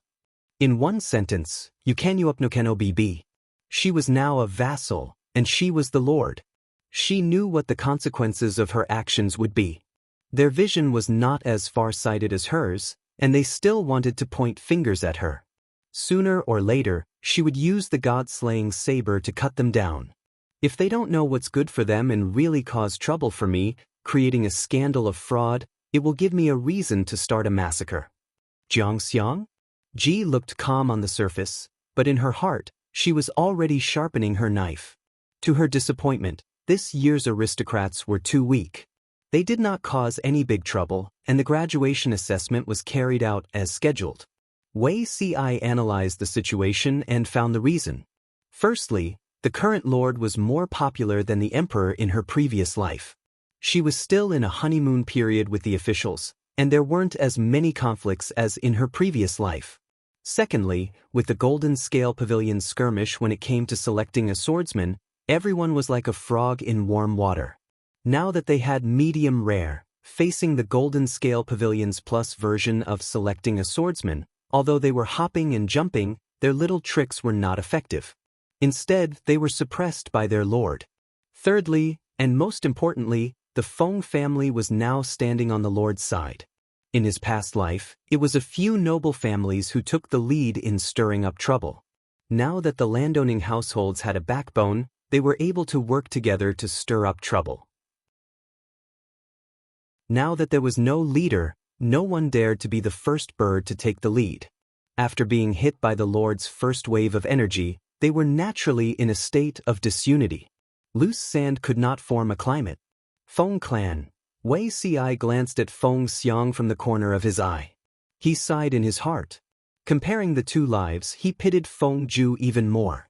If it weren't for fate, the Feng family's path wouldn't have become narrower and narrower. In the end, they would have been frozen by His Majesty for 10 years. It was hard to say whether the new emperor would be willing to use the Feng family. Her Highness Jiang Yan seemed to be open-minded, but she was as vengeful as His Majesty. Before her anger subsided, she would not give the Feng family a good attitude. The prosperity of the landowning households was closely related to the imperial court. The first generation could still have a foothold away from the imperial court, but if the second generation could not recover, it would not be easy to remember again. When the big shot sensed something and turned his head to meet Wei Si's gaze. He smiled and nodded, which was considered a greeting. Wei Si struck up a conversation with him. I heard that your son is also participating this year? When? He said, the eldest son is in this batch. The second son is still a little short of maturity. Both his sons were participating. When? He was very worried. The eldest son's talent was relatively mediocre, but he was born into the lineage of the leader of the main branch. The second son was fine. He had never planned to debut in this batch. He could fight again even if he did not do well. In contrast, the eldest son was under a lot of pressure. No matter how talented the eldest son of the main branch was, he would inherit the clan in the future. No one could change this. However, young people had strong self-esteem. No one wanted to be unable to convince the masses with their own abilities and become the young clan leader by relying on their reincarnation skills. Wei Si smiled faintly and complimented him. When? Absent-mindedly, he said, Huai Zhang, do you know the scoring criteria for this assessment? Not to mention wind? Even the students participating in the assessment did not know. The academy said it was a surprise. When? The students felt that this was a shock. Where was the joy coming from? Wei Si had an inside story here. When? Of course he had to continue asking.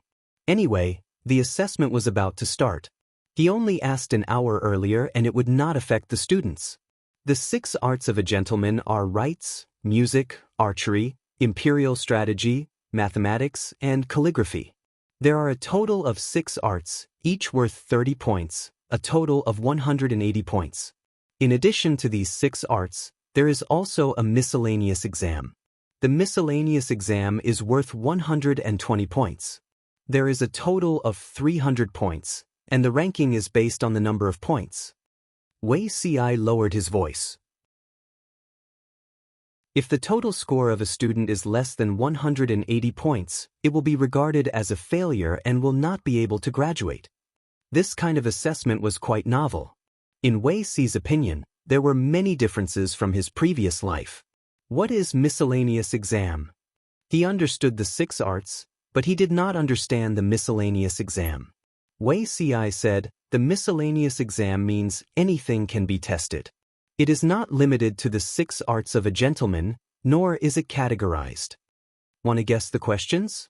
You should just give up on that thought. When? His heart thumped. He had an ominous premonition. This batch of students. Chapter 1778. Wei Si seemed to see through Feng Gui's worry and comforted him with a smile. All the famous scholars know their limits. The exam questions will not be too difficult for the students. Feng Gui forced a smile. If Wei Si hadn't said that, he wouldn't have been worried. Now that he said that, he felt less confident. The famous scholars of the Golden Scale Academy naturally knew their limits, but the Duke of Lanting, who set the exam questions, was someone who didn't follow the rules. Feng Gui didn't dare to think about the difficulty of the exam this time. Feng Gui was deeply worried, but there were also some heartless fathers, such as Feng Zhen, who could not stop talking. Wei Si wasn't far from him and couldn't help but feel sorry for Feng Yi. Today was Feng Yi's big day. It was good for Feng Zhen to be worried, but why didn't he react at all? Feng Zhen smiled as he took a handful of raisins from the snack plate and said, "What's there to worry about? If he can't pass, he can repeat the exam." Wei Si and Feng Gui were shocked. Was Feng Zhen being serious? Wei Si said, "This is the first batch. It's significant. Failing the exam and having to repeat the exam, aren't you afraid that Rong Li won't be able to take the blow? Although the possibility of this was small, what if something unexpected happened? For example, if he didn't know everything in the exam, or if he guessed wrong?" Feng Zhen tilted his head and thought seriously before replying. If that's the case, repeating the exam is a good thing. If he can't take this blow, what kind of achievements can he make in the future? He might as well continue to stay in the Golden Scale Academy and enjoy its protection, being a fool who only knows how to drop books. Anyway, Madam still has one in her stomach. If Wang Lin can't make it, then we'll nurture the next one. From a certain perspective, Feng Zhen was a devil with small accounts.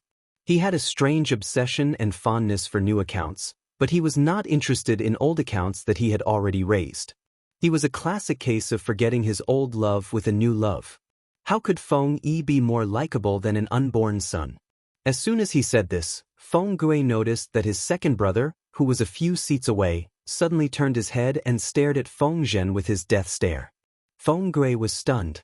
He then remembered that Feng Zhen's eldest son, Feng Yi, was his second brother's future son-in-law. If Feng Yi didn't do well, not only would he lose face for Feng Zhen, he would also lose face for Feng Jin. Feng Jin was a misogynist. He wouldn't tolerate his daughter marrying poorly. Feng Zhen sensed something and followed his intuition to look over. Coincidentally, his eyes met Feng Jin's death stare. He laughed awkwardly and said, Wang Lin is talented and attentive to the assessment.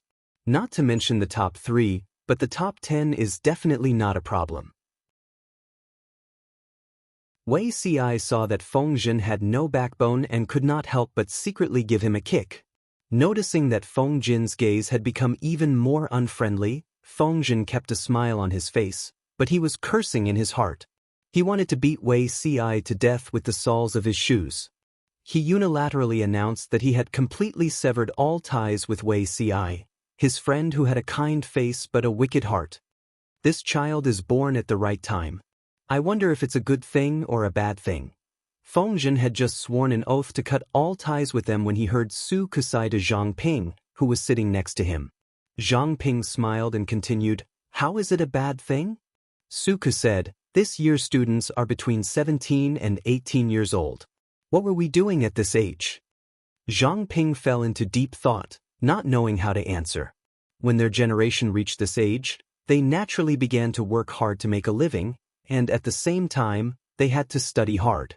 Why was it said that it was difficult to study from a poor family? Precious and profound books were all in the hands of the aristocrats. If you wanted to study, you had to visit them. You might not even have a chance to take a look at the books even if you tried your best to persuade them. Because of the complicated environment, they learned early on how to use what they learned for their own benefit. On the other hand, the students of the Golden Scale Academy had come at a good time. Sometimes thinking about it made one feel jealous. The students of the Golden Scale Academy had been studying for 11 or 12 years. What they worried about the most every day was not where to get books to study or how to manage their family business and make a living. Instead, they worried about how to finish the seemingly endless textbooks and how to finish the homework given by the teachers. The people they interacted with the most were their classmates and teachers. They did not have to worry about making a living, studying, social relationships, or books. The relatively closed environment of the academy allowed the students to maintain a certain degree of innocence and naivety at this age. Even if they were scheming, they walked the path of righteousness and honesty. In front of an old fox, it was as if all their thoughts were written on their faces. Su Ku recalled his past and could not help but feel melancholy. Zhang Ping smiled and said, These students are indeed not scheming, but not being scheming doesn't mean they are stupid.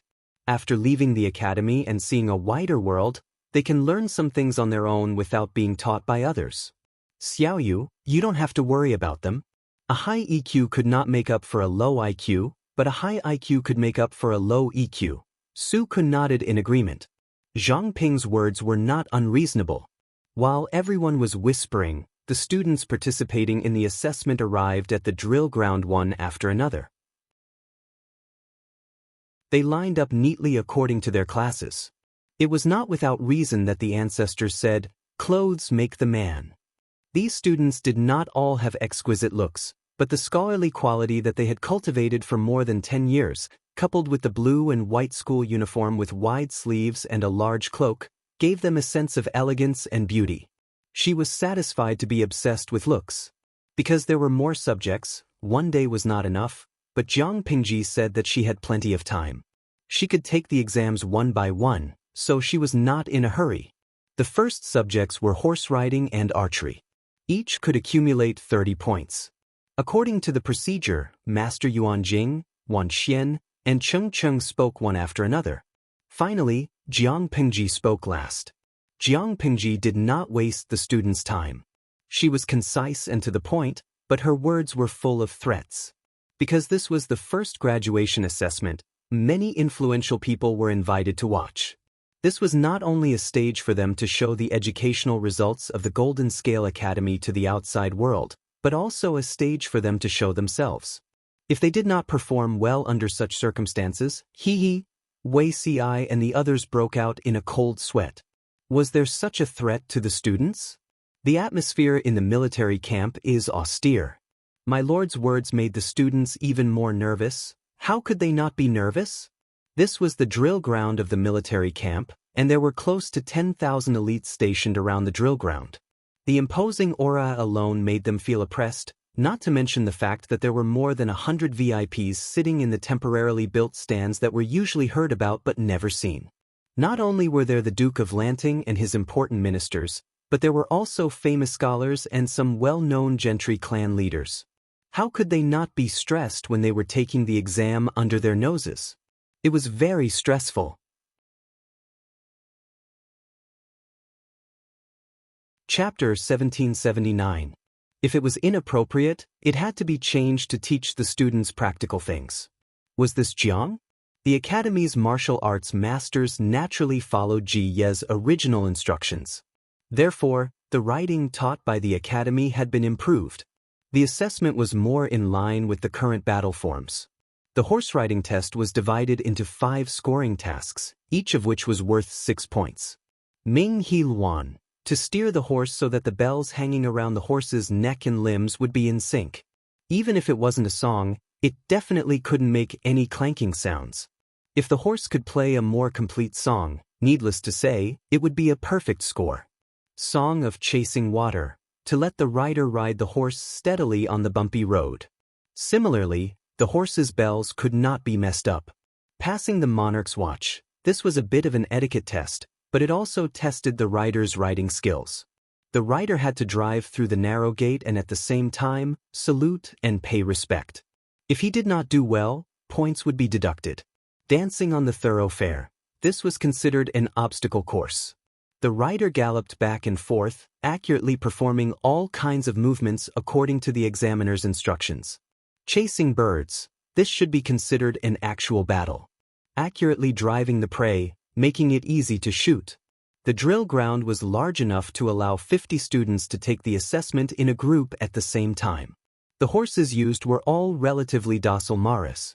Some people couldn't help but frown when they realized that the test of the 5 royals was not a chariot but a warhorse.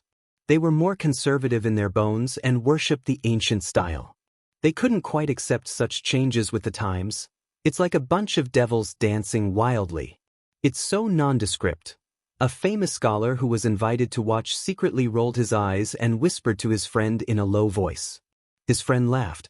I heard that this was Duke Lanting's idea. The scholar snorted coldly and was full of disdain.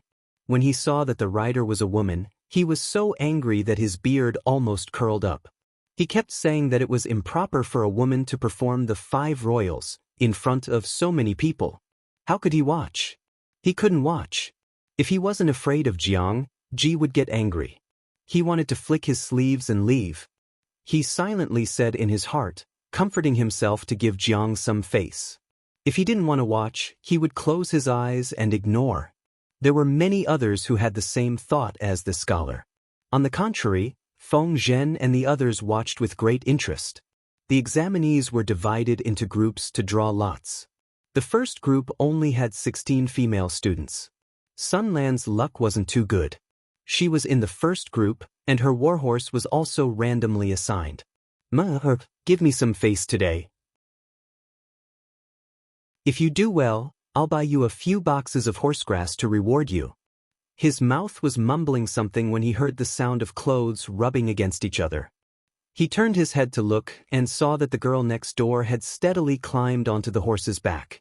She clamped her legs on the horse's belly and the horse obediently walked towards the examination hall. Sun Lan's face darkened as she looked at the bare back of the horse. Ginger? Ji was a demon who did not play by the rules. Naturally, she would not let her students have an easy time. Sun Lan almost cried.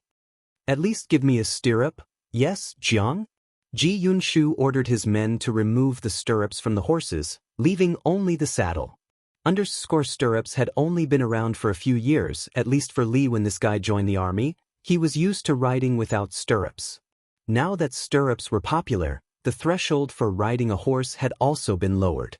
In order to test the true abilities of his students, Jiang Yushu had made a decision. Ji reasonably removed the stirrups. This not only meant that it was more difficult for the students to ride a horse, but it was also difficult for them to ride it. The only fortunate thing was that this batch of warhorses were not big, and they were very docile and obedient. If it were the heavy horses of the heavy cavalry battalion, any one of them would be taller than an adult man. How would these students be able to get on a horse? Feng Zhen looked at Sun Lan's miserable expression and almost laughed himself into convulsions.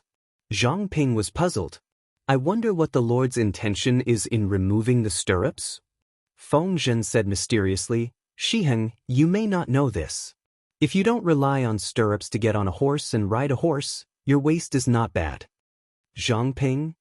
The scene suddenly became dirty. Wei Ci coughed lightly at the side, indicating for this group of old drivers to take it easy. Why were they racing in such a formal setting? Feng Zhen continued to watch and discovered a somewhat strange phenomenon. These children's waists are not good. The way they mounted the horses was different, not at all romantic or elegant. Look at the girls next door, all of them were valiant and heroic. Yes, Feng Zhen discovered that the girls in the girls' class were a bit fierce. The way they mounted the horses was natural and smooth. Not to mention the 5 royals, just their waists alone were very promising. The more Wei Ci listened, the more he felt that something was wrong. He gestured for Feng Jin to go. Feng Jin continued to cast a death stare at Feng Zhen. Feng Zhen. The first test of riding a horse was Ming and Luan. The warhorses' necks and legs were hung with bells. What the students had to do was to control the horses to walk and make their bells ring, trying to make the sounds as rhythmic as possible. If they could play a prescribed tune, the more perfect it was, the better they would get full marks. This test not only tested the horses, but also the students' music theory. Before the test began, the students were given a short period of time to communicate with the horses under them. At the same time, they were given a buffer time to adjust their emotions. Isn't this kind of test unfair to the later students? Some people were doubtful. After all, the first group would be told the songs, so the preparation time was short. However, the later groups would have plenty of time. Continue to watch. The Duke of Lanting wouldn't even consider this. When the music officer played the test tune, everyone was stunned and couldn't help but whisper. I've never heard of this tune.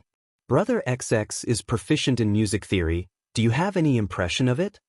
Brother XX naturally hadn't heard of it either, because this tune was created by the audience in the salted fish dimension. It was the familiar Christmas song Jingle Bells. Although the tune was unfamiliar, the rhythm was clear and concise. It was the kind that could get addicted just by listening to it. The music officer played the tune 3 times. The students sat on their horses and silently memorized it, either confidently or solemnly sighing. At the command, the first group of tests began. The Ming and Luan test was special. The first group of 50 people was divided into 5 groups of 10 people. If 50 people performed at the same time, the bells would be too messy and it would be inconvenient to score. Sun Lan nervously grabbed the reins. Beads of sweat appeared on her forehead. The rhythm was not very clear, but it was not out of tune either. Jingle Bells was only a short segment.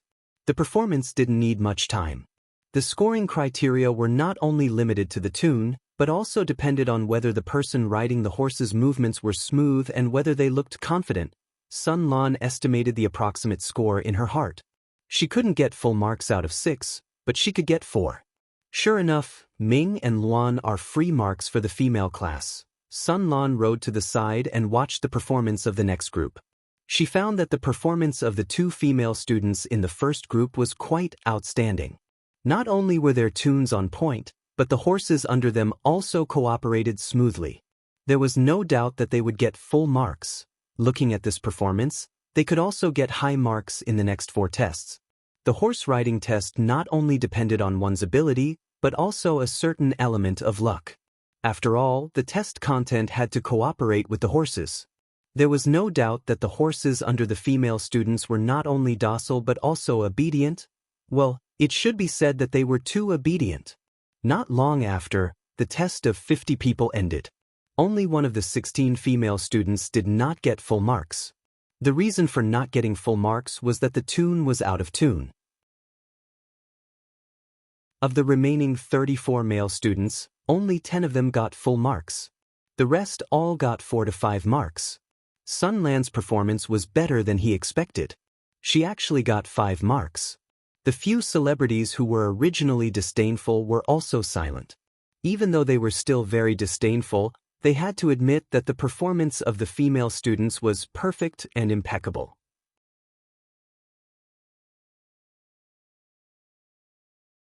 Chapter 1780. Whether it's a fluke or not, we'll know once we see the results. Whether it's a donkey or a horse, we'll know once we pull it out. Why jump to conclusions and make ourselves a laughing stock?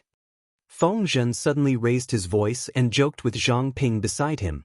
Although these words were clearly directed at Zhang Ping, those with ulterior motives didn't think so. Instead, they felt that Feng Zhen was indirectly scolding the locust tree. His words were really sarcastic. They also knew how bad Feng Zhen's reputation was. Arguing with him was pure self-torture. More than one person had this kind of contemptuous thought. Everyone secretly scolded Feng Zhen and cursed Langzi for acting recklessly. His ears were really high. They wanted to hear what else Feng Langzi had to say to belittle them. Zhang Ping was stunned by Feng Zhen's sudden diss, but he immediately reacted. He smiled faintly and bowed in apology. What Zisher said just now was correct. It was indeed I, Zhang, who was narrow-minded. Zhang Ping continued Feng Zhen's words, which was equivalent to admitting that Feng Zhen had dissed him just now. The others shouldn't take it personally. If he really took it to heart, then it could only be said that this person had too many inner dramas, and his imagination was too much. Hearing Zhang Ping admit that he was narrow-minded, the few people's faces burned. They were embarrassed, annoyed, and angry. Feng Zhen and Zhang Ping were putting on a show to humiliate them. It was outrageous. Adhering to the principle of losing but not losing, they faintly understood the essence of the later generation of contrarians. Regardless of the facts, they could argue from any angle. Thus, Feng Zhen heard someone's soft and low voice. She spoke in a low voice that Feng Zhen could definitely hear. Everyone knows that most women are physically weaker than men, but that doesn't exclude the fact that there are female heroes like the Duke of Lanting who are born with godly strength. They're just a rarity. However, Xiangyang district has hundreds of thousands of people. It's not difficult to pick 15 or 16 women with excellent physical strength. The words of the contrarians were also very meaningful. For example, these 2 sentences. Flatter Jiang? Jiang affirmed that she was born with divine strength. At the same time, he said that the 16 women in the first group were elites among women. It was normal for them to perform better than the men. They were placed in the first group to perform Ming and Luan. It was probably a secret operation by the Golden Scale Academy to please Duke Lanting, who was also a woman. At the same time, it was also a good sign. If it wasn't for the under-the-table manipulation, how could 15 out of 16 girls get full marks? It was definitely arranged by the Academy to put the most outstanding girls in the first group. He could understand the intentions of the Golden Scale Academy. After all, the operation of the Academy depended on the Lord of Lanting. If the Lord of Lanting was not happy, how could the Academy continue to operate? However, the Academy was a wise and virtuous place after all.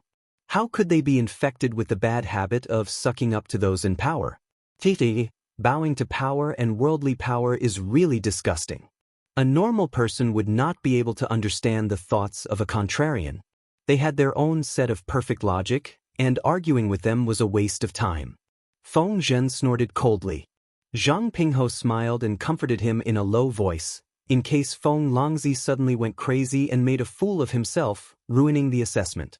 Seeing that Feng Zhen had stopped talking, a smug smile appeared on the man's face. However, he was soon unable to laugh, because a big shot who was even more stubborn than him had jumped out. Feng Zhu, who had been watching the show, retracted his gaze from the arena and glanced at the contrarian who had just spoken. Despicable people cause too much trouble. When? He scolded him in a low voice, telling him not to talk nonsense. Logically, Feng Zhu was not qualified to come today, but he was also a well-known scholar. He had also worked for Huang Song against Jiang. Ji's history in the Radiant Light was not light in the circle of scholars. He was invited, but he disliked the other scholars for being too noisy, so he found a way to change his seat and came to accompany his elder brother. Faced with his elder brother's scolding, Feng Zhu smiled and said, "What are you afraid of? The mouth is on you. Even the Lord of Lanting has no reason to shut his little brother up. Despicable people cause trouble. They can't even say a word or two. How can they do that?" Feng Zhen rolled his eyes and probed, "How can a despicable person be compared to a famous scholar?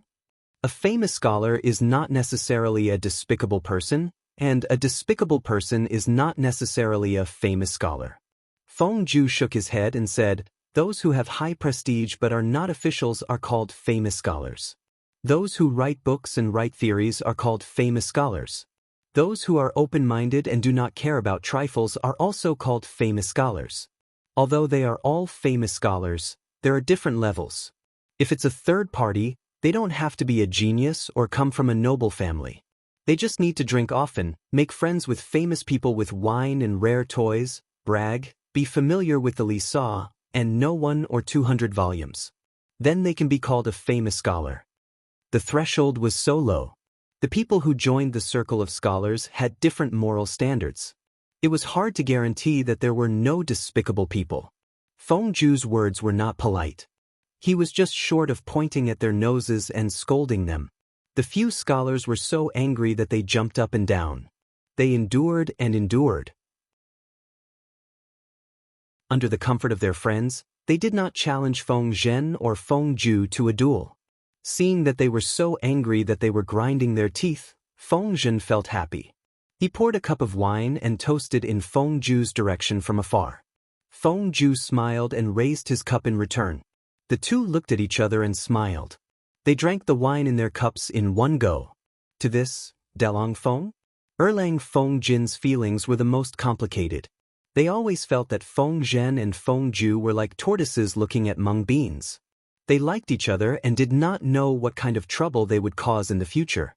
These people were shooting their mouths off. Jiang? How could Ji not hear them? Her eyes fell on the drill ground, but her ears perked up to listen to the gossip. The attention of the idle people was also on the students at first, but after watching a few groups of Ming and Luan, the novelty wore off and they began to pay attention to other places. Now, they found that there were people quarreling elsewhere. Tudu Feiqiu, Feng Longzi is a real man, but his words are too strong. Polo Mei Haoqi, little angel Shiheng is the cute one. The way she cooperated with Feng Longzi just now was too spoiled. The host is really something. Little angel Shiheng's appearance rate is too low. As a fan of a small group of idols, she would be moved to tears if she could get candy once every few years. Zhang Ping was one of the 3 giants of the carpentry workshop. He was in charge of logistics, so his appearance rate naturally could not be compared to the frontline personnel who often followed the army. The idle people who were fans of Zhang Ping, Su Ku, and the others were the most pitiful. They could not see their idols for several years, so they could only rely on themselves. For you, a stranger, the world is not straight under his feet. Meow. What is not straight in the world? Spoil what? Wasn't it said a few days ago that little angel Shiheng was no longer single and had a girlfriend? Although passion, gay love, and Ji's love coexisted in this broadcast room, and it was normal to look at people who were gay, but Jiang? The people around Ji were really straight. The prodigal Feng Zhen had a big sister complex, and the technical geek Zhang Ping had hooked up with Bai Yuexia. No matter how gay they looked, they were pure colleagues. Seeing that the idle people were about to quarrel again, Feng Zhu joined the battlefield and extinguished the budding flame.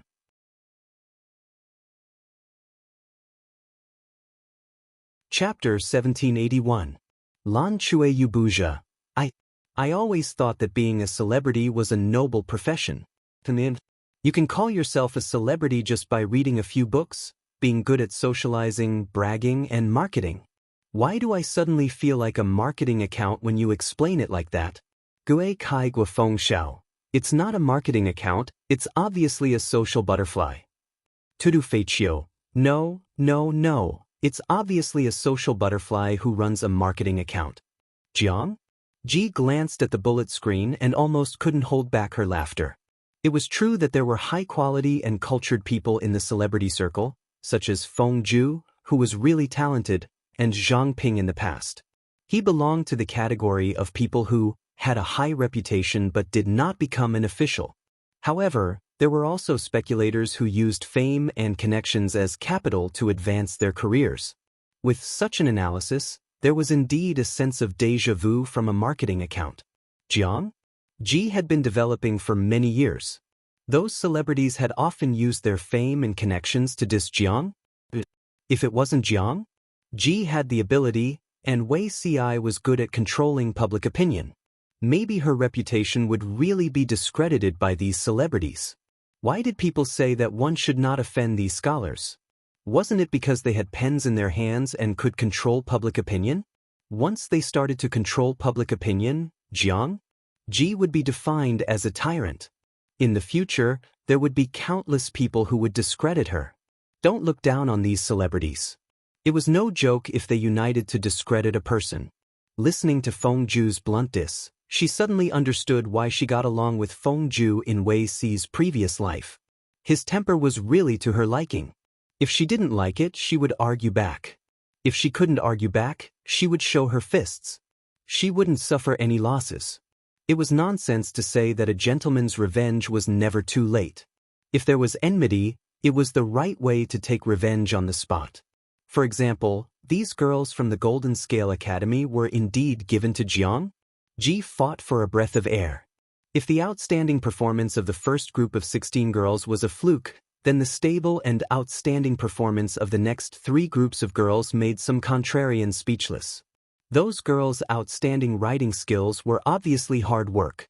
Anyone with a discerning eye could see that. What about those who couldn't tell? Of course, they were blind. However, as a contrarian, he wouldn't admit defeat easily. What was there to be proud of about Ming and Luan's excellent performance? As long as one put in a lot of effort, they would be able to make it look presentable. This did not mean that these girls were really amazing.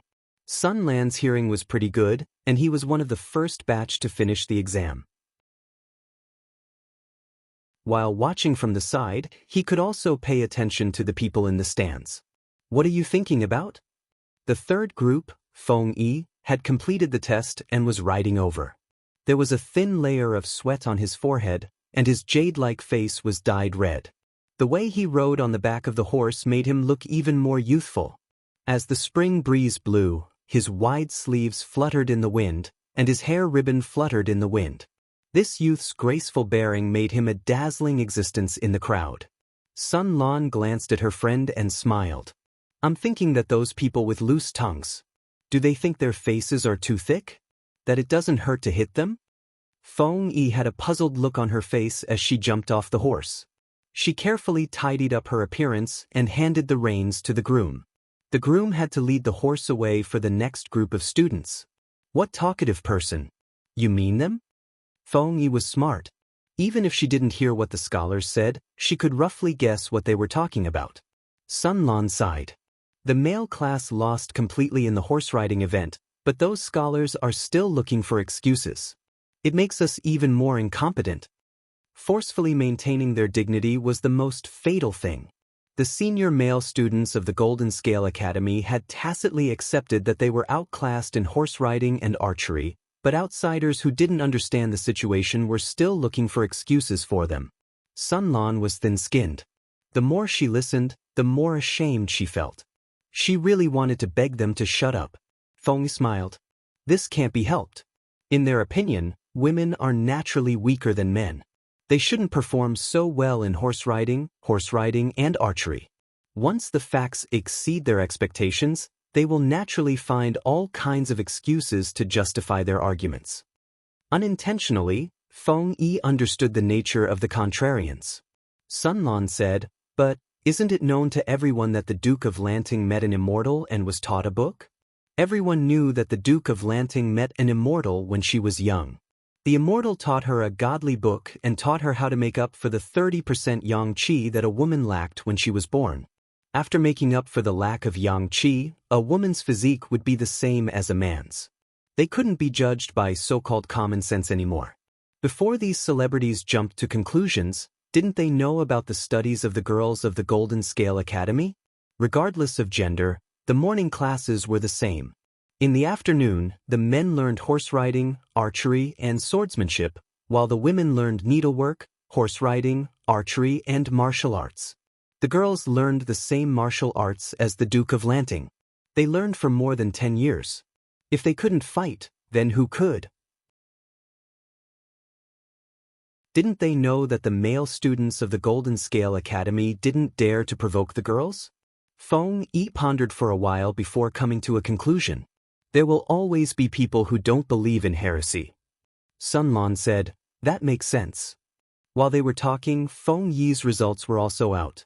His Ming and Luan only had 4 points. 4 points? Didn't they say that Feng Zi was all-powerful? Why didn't he cover up his son's shame? The celebrity who was dissed by Feng Zhen was proud.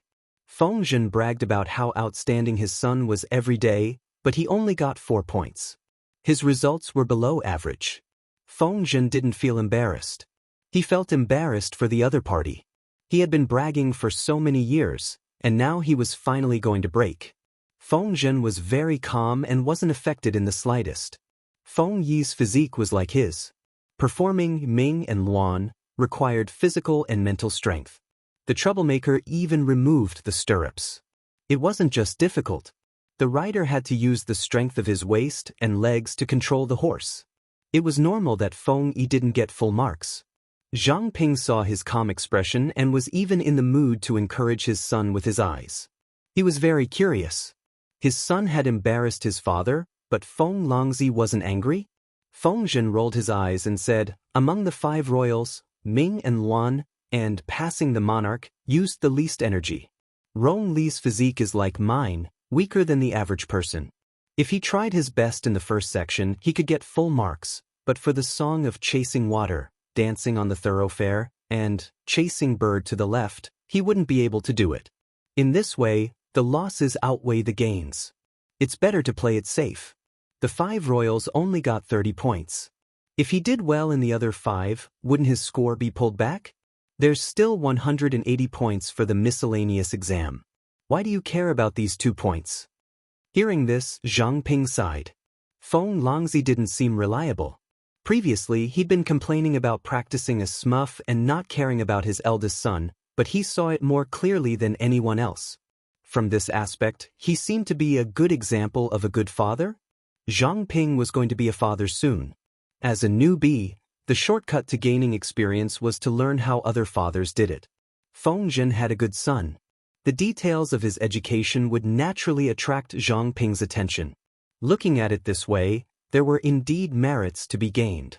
Zhang Ping said, "Hearing Zisher say this, it makes those talkative people even more laughable and lamentable." Feng Zhen smiled and said, "That's true. Otherwise, why would my lord put me in an important position, while they can only jump around?"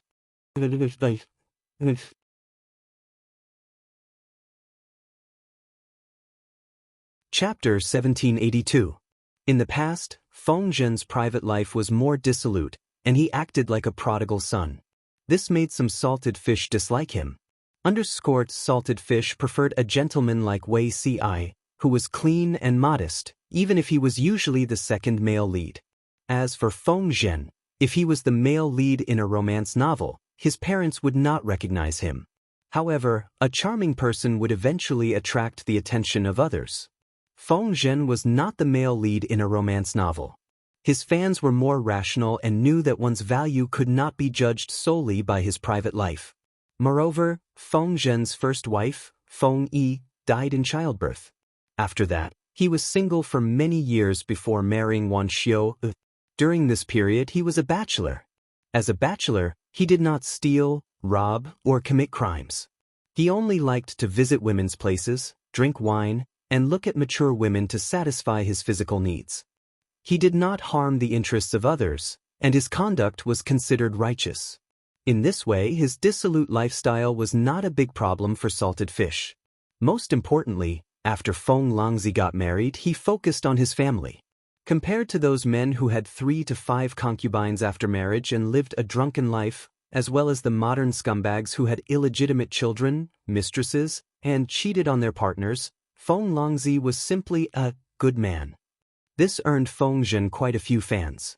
As an idol with tens of millions of active fans, Feng Zhen's business ability was very strong, and he inadvertently attracted another wave of fans.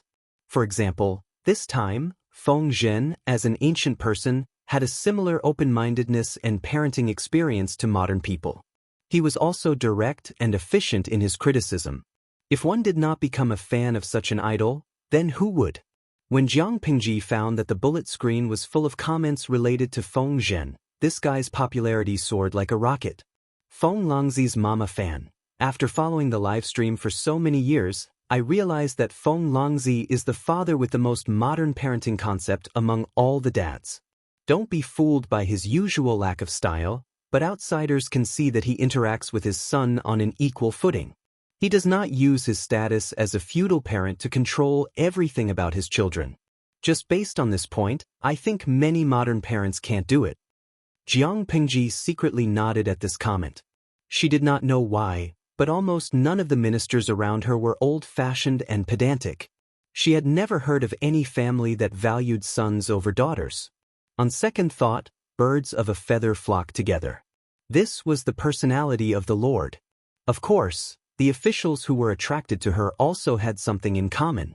Zinwujiu, the comment above really touched my heart. If you compare Feng Longzi with my parents, I wonder which one is the ancient person and which one is the modern person. My parents' way of educating me was to beat and scold me. When I was young, it was my younger brother who stole 50 cents to buy candy. My parents didn't care about the consequences and beat me with a clothes hanger. They forced me to admit that I was the one who stole it.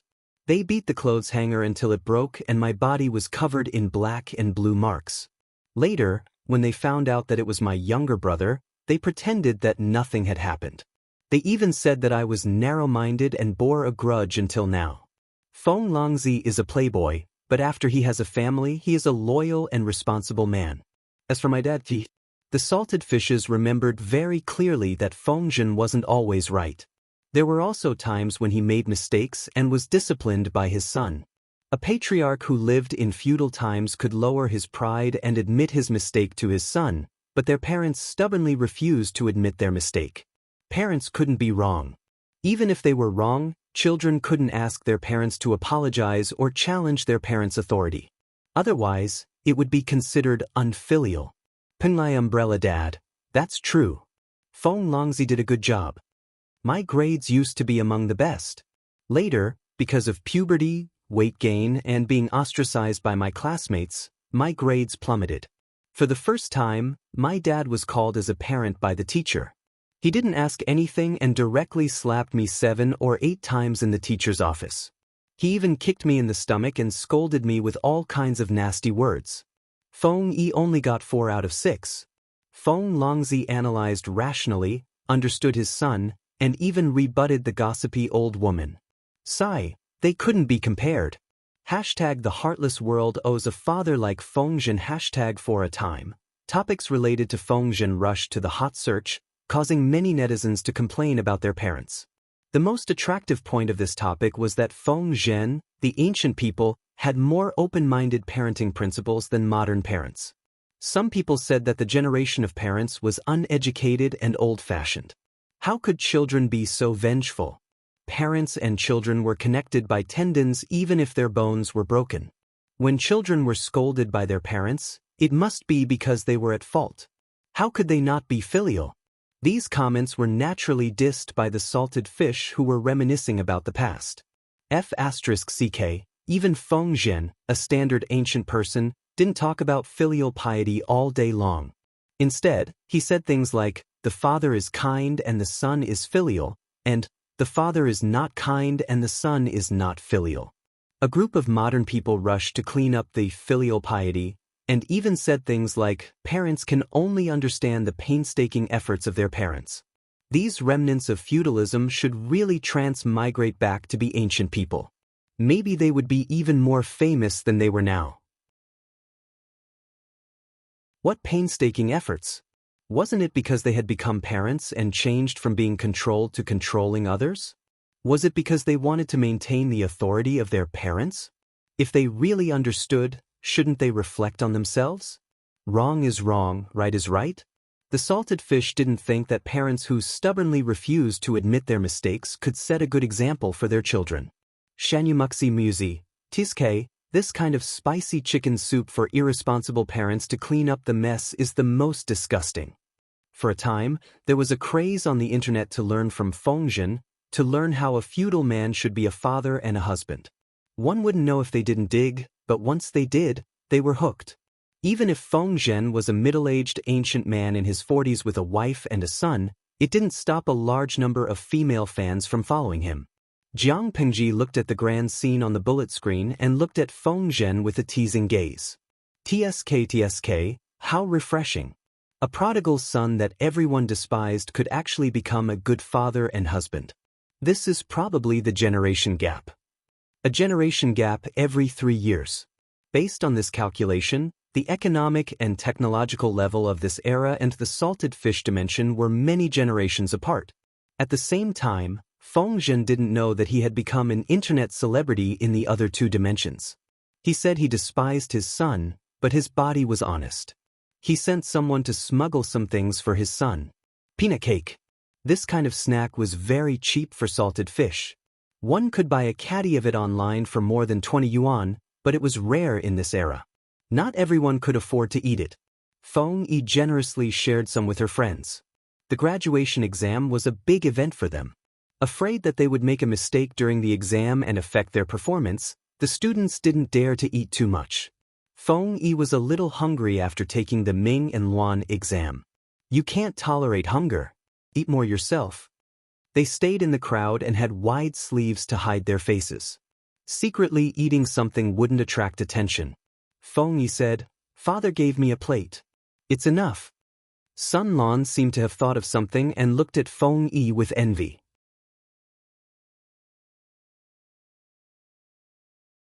Chapter 1783. After Mingyi Luan, it was Song of Chasing Waters. During the performance of Song of Chasing Waters, the rider had to ride the horse steadily on the bumpy road. The grading criteria were similar to Mingyi Luan. The drill ground was wide and flat. There was no area suitable for Song of Chasing Waters. Everyone thought that they had to change the venue, but Jiang Pingji had no intention of doing so. She clapped her hands 3 times. The soldiers stationed in the distance tacitly opened up a path. The spectators in the distance couldn't help but stretch their necks. "What's that?" Questions were asked from the crowd. Jiang Pingji said, "The Song of Chasing Waters will be tested on it." When everyone saw it clearly, a celebrity couldn't help but sneer. Is this considered playing to the gallery or being overjoyed? Jiang Pingji had asked someone to move the plot of land there and put it together to form an examination venue. In the eyes of these contrarians, this action was like taking off one's pants and farting. The drill ground could be moved if there was nothing important. They actually spent so much manpower, material resources, and financial resources to move the plot of land here. What a waste! Jiang Pingji had good hearing. She had heard many suffocating remarks made by these contrarians. Salted fish felt that Jiang Pingji was too naive, but in fact, Jiang Pingji didn't care about them at all. The contrarians were a group of clowns. No matter how much they talked, they couldn't hurt Jiang Pingji at all. What made the contrarians feel worse than scolding back was ignoring them. They were the third-class celebrities in Feng Zhu's words. No matter what they did, their ultimate goal was to accumulate connections and prestige to lay a good foundation for their future career advancement. Since ancient times, there was no lack of celebrities who used this method to advance. The more they scolded those in power, the more they were valued. Firstly, they didn't think that they were contrarians. They were saying things that others didn't dare to say. Secondly, if they became officials and were put in an important position by Jiang Pingji in the future, this old history could be dug up and become a story of the ruler and her ministers forgetting all enmity with a smile. Not only would they step on those in power to increase their prestige and add a layer of golden light, but those in power could also use this to show their magnanimity. However, Jiang Pingji chose to ignore them and let them continue to jump and jump. This was very uncomfortable. I really remember that the Lord has good hearing. She definitely heard what those vile people said. Feng Zhen laughed maliciously. The celebrities worked hard to put on a show, but the Lord turned a blind eye. Zhang Ping said, "The Lord is actually not angry?" Feng Zhu interrupted, "A scholar's tongue can be spared, but not silenced." Wei Ci also said, "The Lord is kind and benevolent, he will not be calculative with them." Taking care of this non-lethal contrarian was not only giving the contrarian too much face, but it was also disgusting. If Jiang Pingji really went online to deal with the trolls, it would provoke the backlash of the scholars and make the trolls even more vicious. Yes, in this era, imperial power wasn't centralized, and it wasn't absolute. It wasn't as exaggerated as the literary inquisition mentioned by Salted Fish in the livestream room. Scholars had the right to express their opinions. Even a king didn't have the right to kill someone just because they said something wrong. That was the action of a tyrant. Of course, not having the right to kill them didn't mean that they couldn't. It was just that killing them would leave a bad reputation. The emperor cherished his reputation and would not offend these scholars. Jiang Pingji was not an emperor, but she was not far from it. While they were talking, the song of Chasing the Waters began. Wei Ci realized that the exam venue, which was put together at the last minute, looked a little strange. It looked a little fake. It didn't look like people had guessed that the land had been taken down and moved here. It looked like it was man-made. Zhang Ping said, "Zixiao's observation is meticulous. This thing is indeed made by a craftsman." In this era, the level of tools and technology was limited. No matter how powerful Jiang Pingji was, she couldn't have allowed people to take down a whole piece of land. The venue for the Song of Chasing the Waters was made by Zhang Ping's people using lime to treat it with special methods. In order to make it more realistic, the base was made with lime as the raw material. Real objects were placed on the surface, imitating the rugged terrain. It took more than a month to build. The quantity of this lime was very small, which made Zhang Ping feel that it was a pity. If there was more of it, it could be used to build the foundation of a house. This was because after hardening, it could glue things together.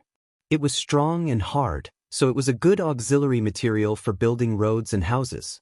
Zhang Ping sighed. If everyone had eyes like Zixiao's, they wouldn't have made a fool out of themselves like that group of people.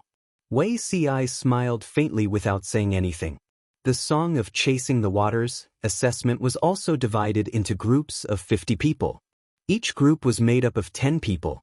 The order of going on stage was based on the order of drawing lots in the first round. Sun Lan's performance this time was not bad. She got full marks. Feng Yi's performance also improved. She got 5 points. The girls of the Golden Scale Academy still crushed the boys with a very high percentage of full marks. The faces of the onlookers were livid. They didn't criticize Jiang Pingji's black box operation anymore. They started to ridicule the incompetence of the boys of the Golden Scale Academy. Sun Lan's Song of Chasing the Waters had long finished. When Feng Yi finished the exam and came to rest, he couldn't help but complain to his partner. "These scholars are really interesting. If they really think that the Song of Chasing the Waters is easy and can easily get full marks, they should give it a try." They only knew how to stand at the side and criticize. Sun Lan's heart was burning with anger. Feng Yi smiled and comforted him. If they want to offend us, let them. Sooner or later, they will suffer. The master of Lanting obviously wants to put us in an important position. Our classmates' futures will definitely not be bad. It's their business to make so many potential enemies just for a moment of pleasure. Sun Lan was speechless. His partner's words made sense. Feng Yi continued. Passing the graduation exam only means that everyone has completed their studies in the academy. It doesn't mean that they have become officials. There is an even more important exam in May. Not only can we participate, but those scholars who are interested in becoming officials can also participate. At that time, we will let them know whether it is difficult to get full marks for the Song of Chasing the Waters. Before that, we have to be careful with our words and actions to avoid being used against us. Outsiders thought that the students of the Golden Scale Academy were young and had a different path to becoming an official. They didn't know that Jiang Pingji had the intention to let these juniors compete with the famous scholars who had been famous for a long time. If these scholars lost to Feng Yi and the others in all aspects, their reputation would be ruined and they would vent their anger. Sun Lan said, "Then now," Feng Yi smiled.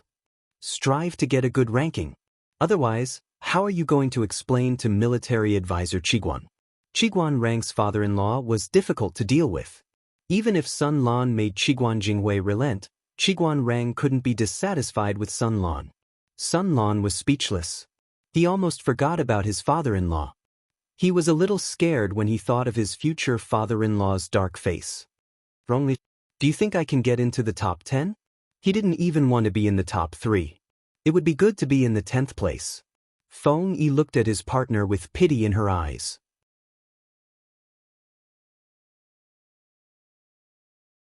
Chapter 1784. That the Song of Chasing Water wasn't worth watching, so they didn't pay much attention to it after watching a few sets. Jiang Pingji took the opportunity to daydream for a while, but she could not slack off for the following, passing the Juanbiao.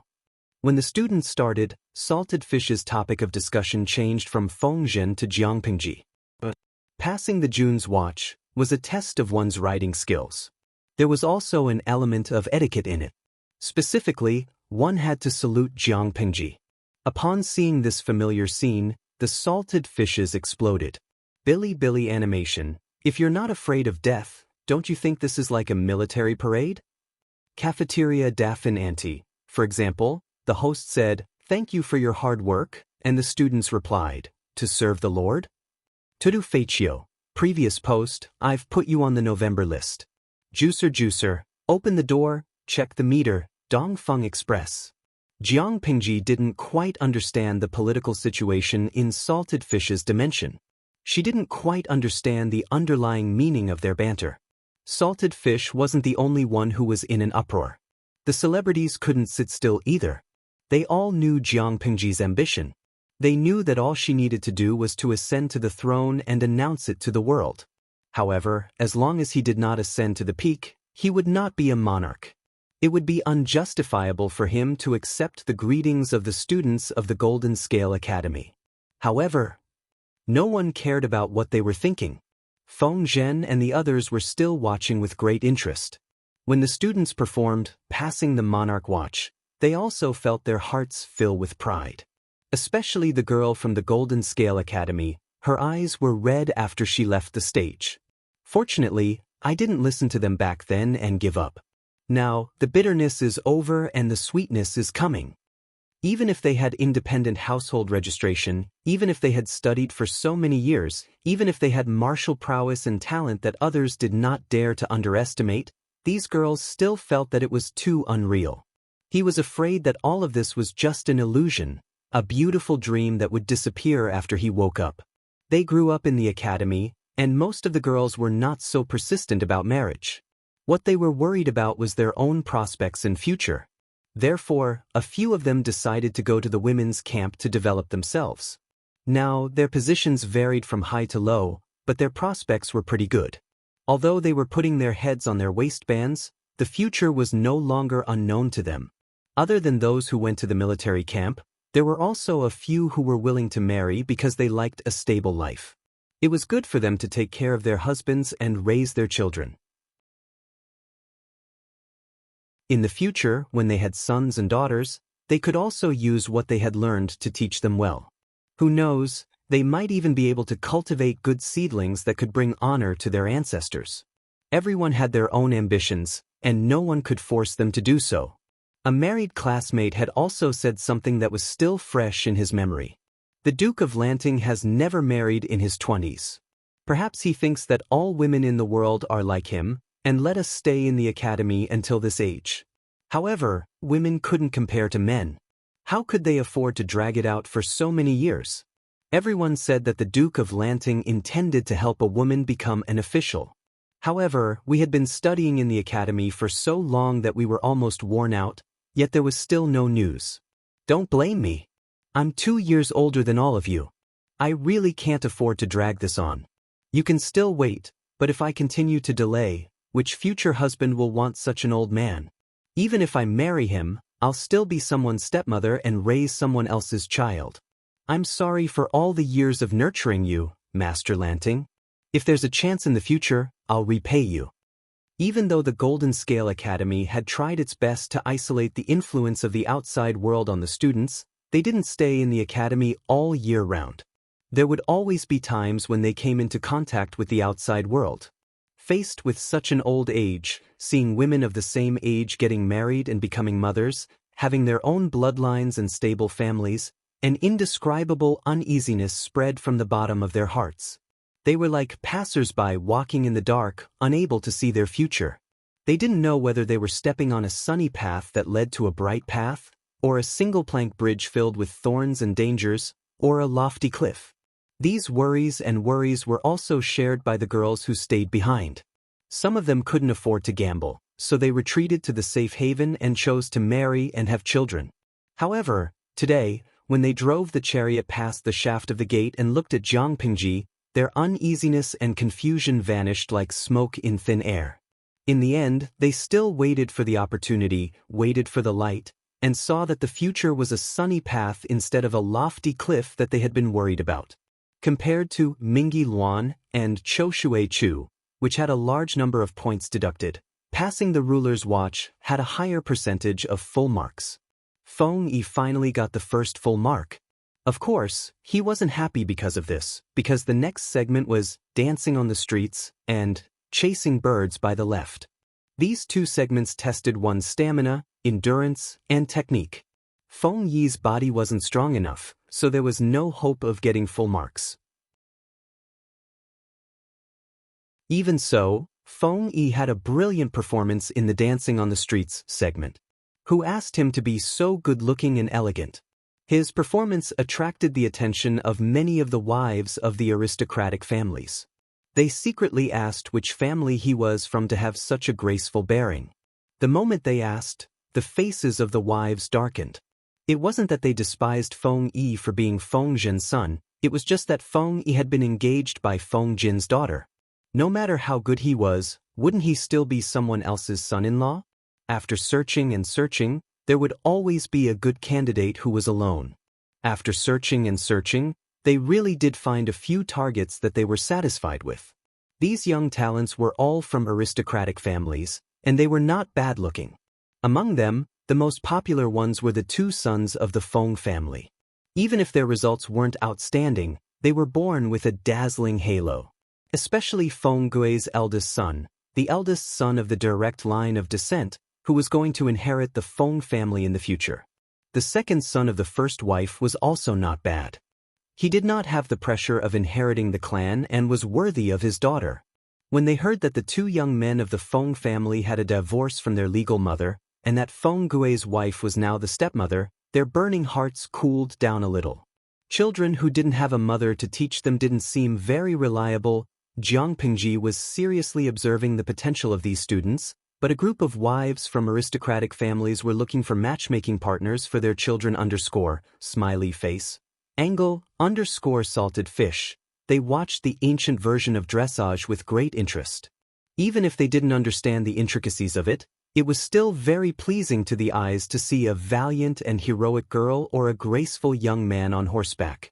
He Swosi, after watching it, I only had one thought: I want to ride a horse. Sang Kei, Coach, I want to ride a horse. Black-bellied Samiran. Before riding a horse, you should measure your weight first, in case the horse collapses. It's impossible to ride a horse, and we don't have a mine at home underscore, smiley face, angle, underscore. After the examination of the 5 royals, the total score was tabulated. There were 46 people with full marks, and 33 of them were girls.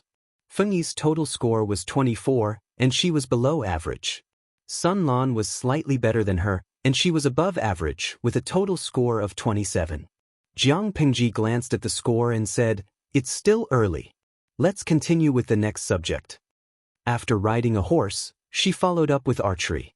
There were 3 subjects in archery, and each subject had 10 points, for a total of 30 points. To prevent the students from accidentally injuring others, the venue was rearranged. Looking at the arrangement, some people whispered, "The Duke of Lanting is really bold because of her skills. Isn't she afraid of being accidentally injured by the arrows? Bold because of her skills, she's also made of flesh and blood. Isn't she afraid of being careless?"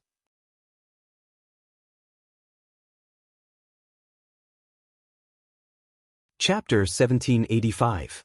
No one can hurt me, let alone these immature brats. Jiang? Ji Yunshu secretly rolled her eyes. If it was in the original world, there were only a few people she couldn't beat in a PK.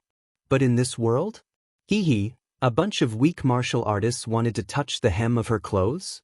It turned out that flags couldn't be randomly thrown because no one knew when they would be slapped in the face. Among the 6 arts, archery and defense were similar. Defense had 5 defenses, and archery also had 5 kinds of archery skills. They were white arrow, Sanlin, Shanzhu, Xiangqi, and Jing. When the exam was planned, the big shots in the academy wanted to divide archery into 5 small items according to the 5 imperial commands. Each item would give 6 points. But Jiang? Ji looked at the 5 shooting skills carefully. She felt that it was too easy to test the 5 shooting skills. It wasn't challenging and couldn't accurately distinguish the students' shooting skills. The big shots reacted like this? What was the master of Lanting talking about? Didn't she know how difficult it was to control the 5 shooting skills? If the 5 shooting skills were taken as an exam, how difficult would it be to get full marks? If one could get full marks, he could at least be a Dubois in the military. If he fought well, there would be a lot of room for promotion. Why did the master of Lanting say it was as easy as eating and drinking? Jiang? Ji demonstrated the 5 shooting skills on the spot. Other than Lu Shi, who had learned archery for 2 months before he turned 12, Jiang? Ji didn't have any learning experience. In other words, she was unorthodox, but she could easily complete the 5 shooting skills. Jiang? Ji used her ability to prove to Master Yuan Jing and the others that people were different. Mastering the 5 shooting skills is the foundation for the students of the Golden Scale Academy. If they can't even do the foundation, what are they learning? Master Yuan Jing also knew Jiang? Ji was strict with her students.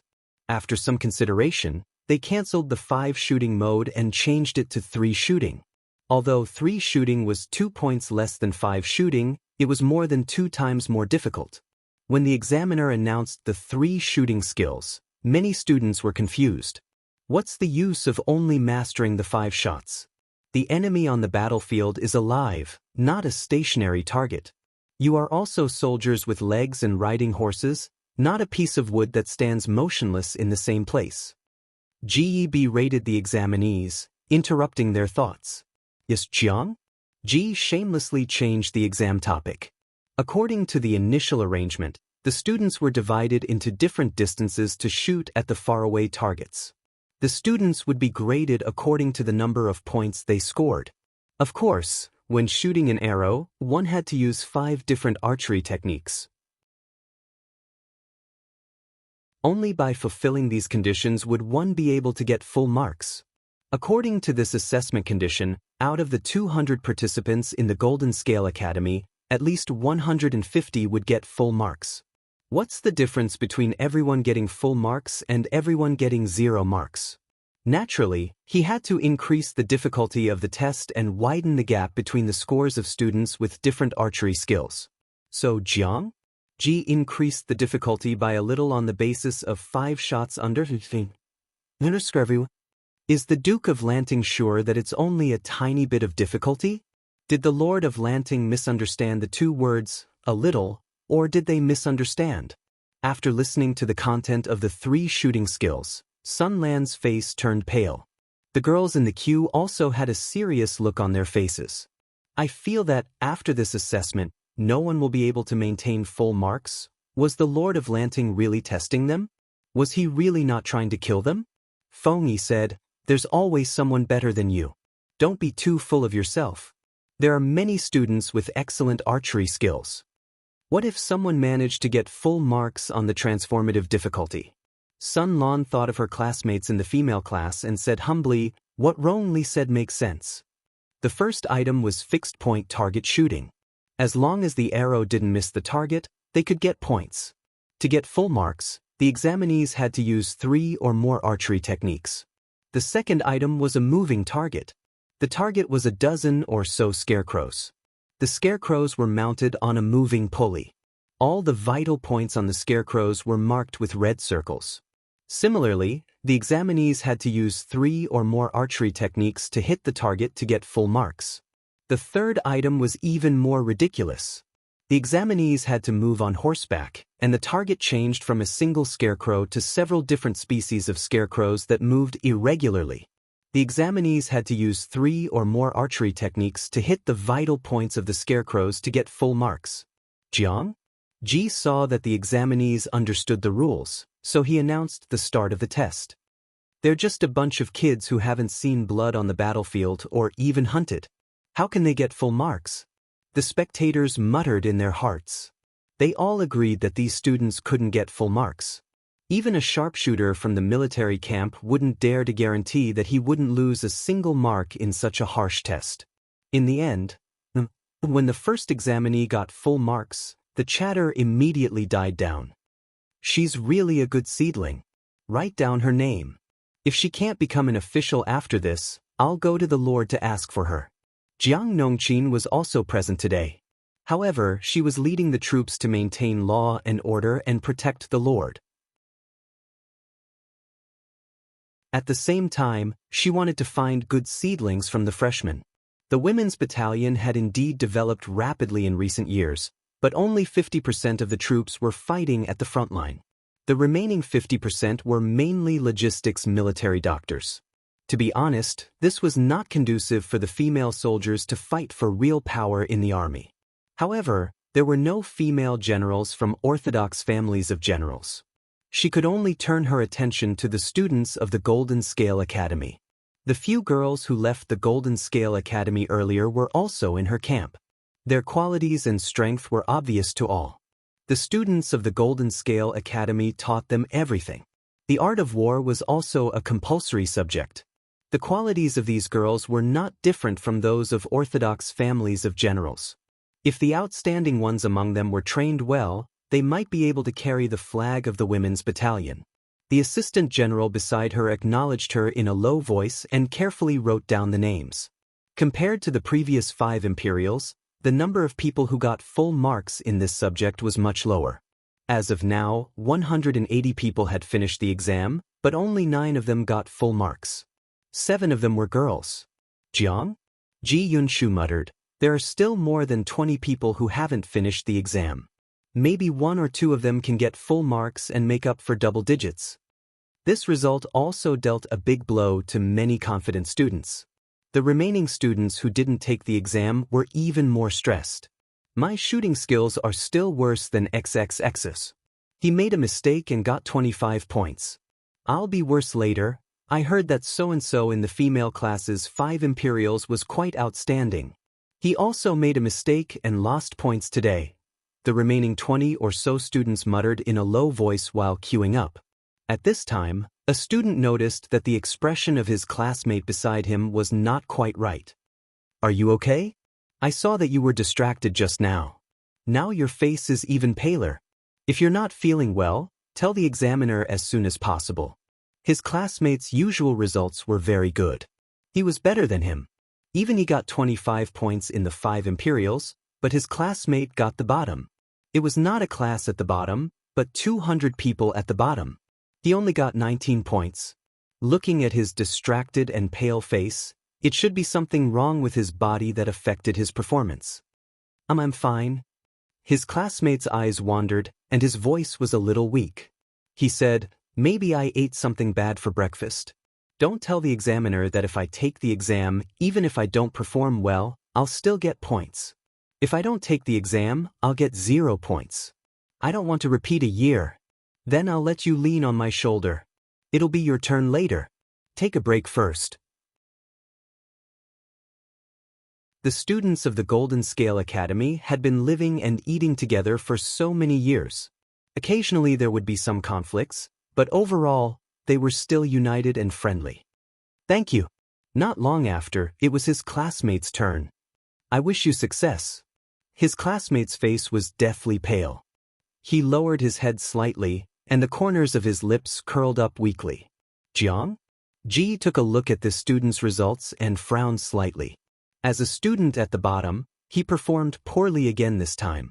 He only got 11 points in the first 2 rounds. When he moved on to the 3rd round, 3 out of the first 5 arrows actually missed. The salted fishes also saw the trick. Look at what they discovered. There was actually a rare slacker in the Golden Scale Academy where all the students were top students. He scored 20 points in 2 rounds, but he only got 11 points. He failed at the beginning of the 3rd round. This was the rhythm of failing. Jiang? Ji frowned as he watched. His fingers lightly tapped on his knees. What's wrong with this student? Jiang? Ji casually asked. The examiner below the stage stepped forward and said, I've asked earlier. It seems like he ate something wrong with his stomach. The salted fishes sighed. This was the same as having diarrhea in the college entrance examination. Bad luck. While they were talking, the student shot another 2 arrows. One missed and the other hit the target. However, it didn't hit the scarecrow's vital points. The student seemed to be anxious. Beads of sweat rolled down his forehead, drenching his dashing eyebrows. His breathing quickened, as if he had lost his composure due to the consecutive failures. It was rare to see a slacker in the Golden Scale Academy. A group of scholars sneered as they watched the show, giving the student great pressure. Is he trying to shoot 3 arrows at once? Is he trying to use the consecutive shooting technique to win back his points? A scholar noticed the student's action and saw him taking out the remaining 3 arrows from the quiver. His companion beside him said, TSK, he didn't even hit the target earlier. Now he wants to use the consecutive shooting technique to shoot 3 arrows. He's asking to be humiliated. While they were talking, the student suddenly tightened his grip on the horse's belly. The horse under him galloped in pain. In a flash, the student held the bow and arrow tightly and pulled the bowstring to its fullest. His upper body slightly pressed down. Everyone thought that he was going to fight to the death. Unexpectedly, he suddenly changed his target to Jiang, Jia's face, throat, and heart. This unforeseen event happened too quickly. Jiang Nongqin was about to protect him. The warhorse under the student had already approached Jiang. Jiya's fully pulled arrow left the bowstring. The arrow pierced through the air. Jiya's lips just raised into a sneer. She knew that this student was pretending. Even if he could deceive everyone and make them believe that he was not in good condition, Jiang Nongqin would not be deceived. Ji would not be deceived. Help! The moment the arrow left the bowstring, fear crept into Wei Si's heart. The words, help, in his mouth were even hoarse. You're tuning in to the Wang Lin's Journey YouTube channel.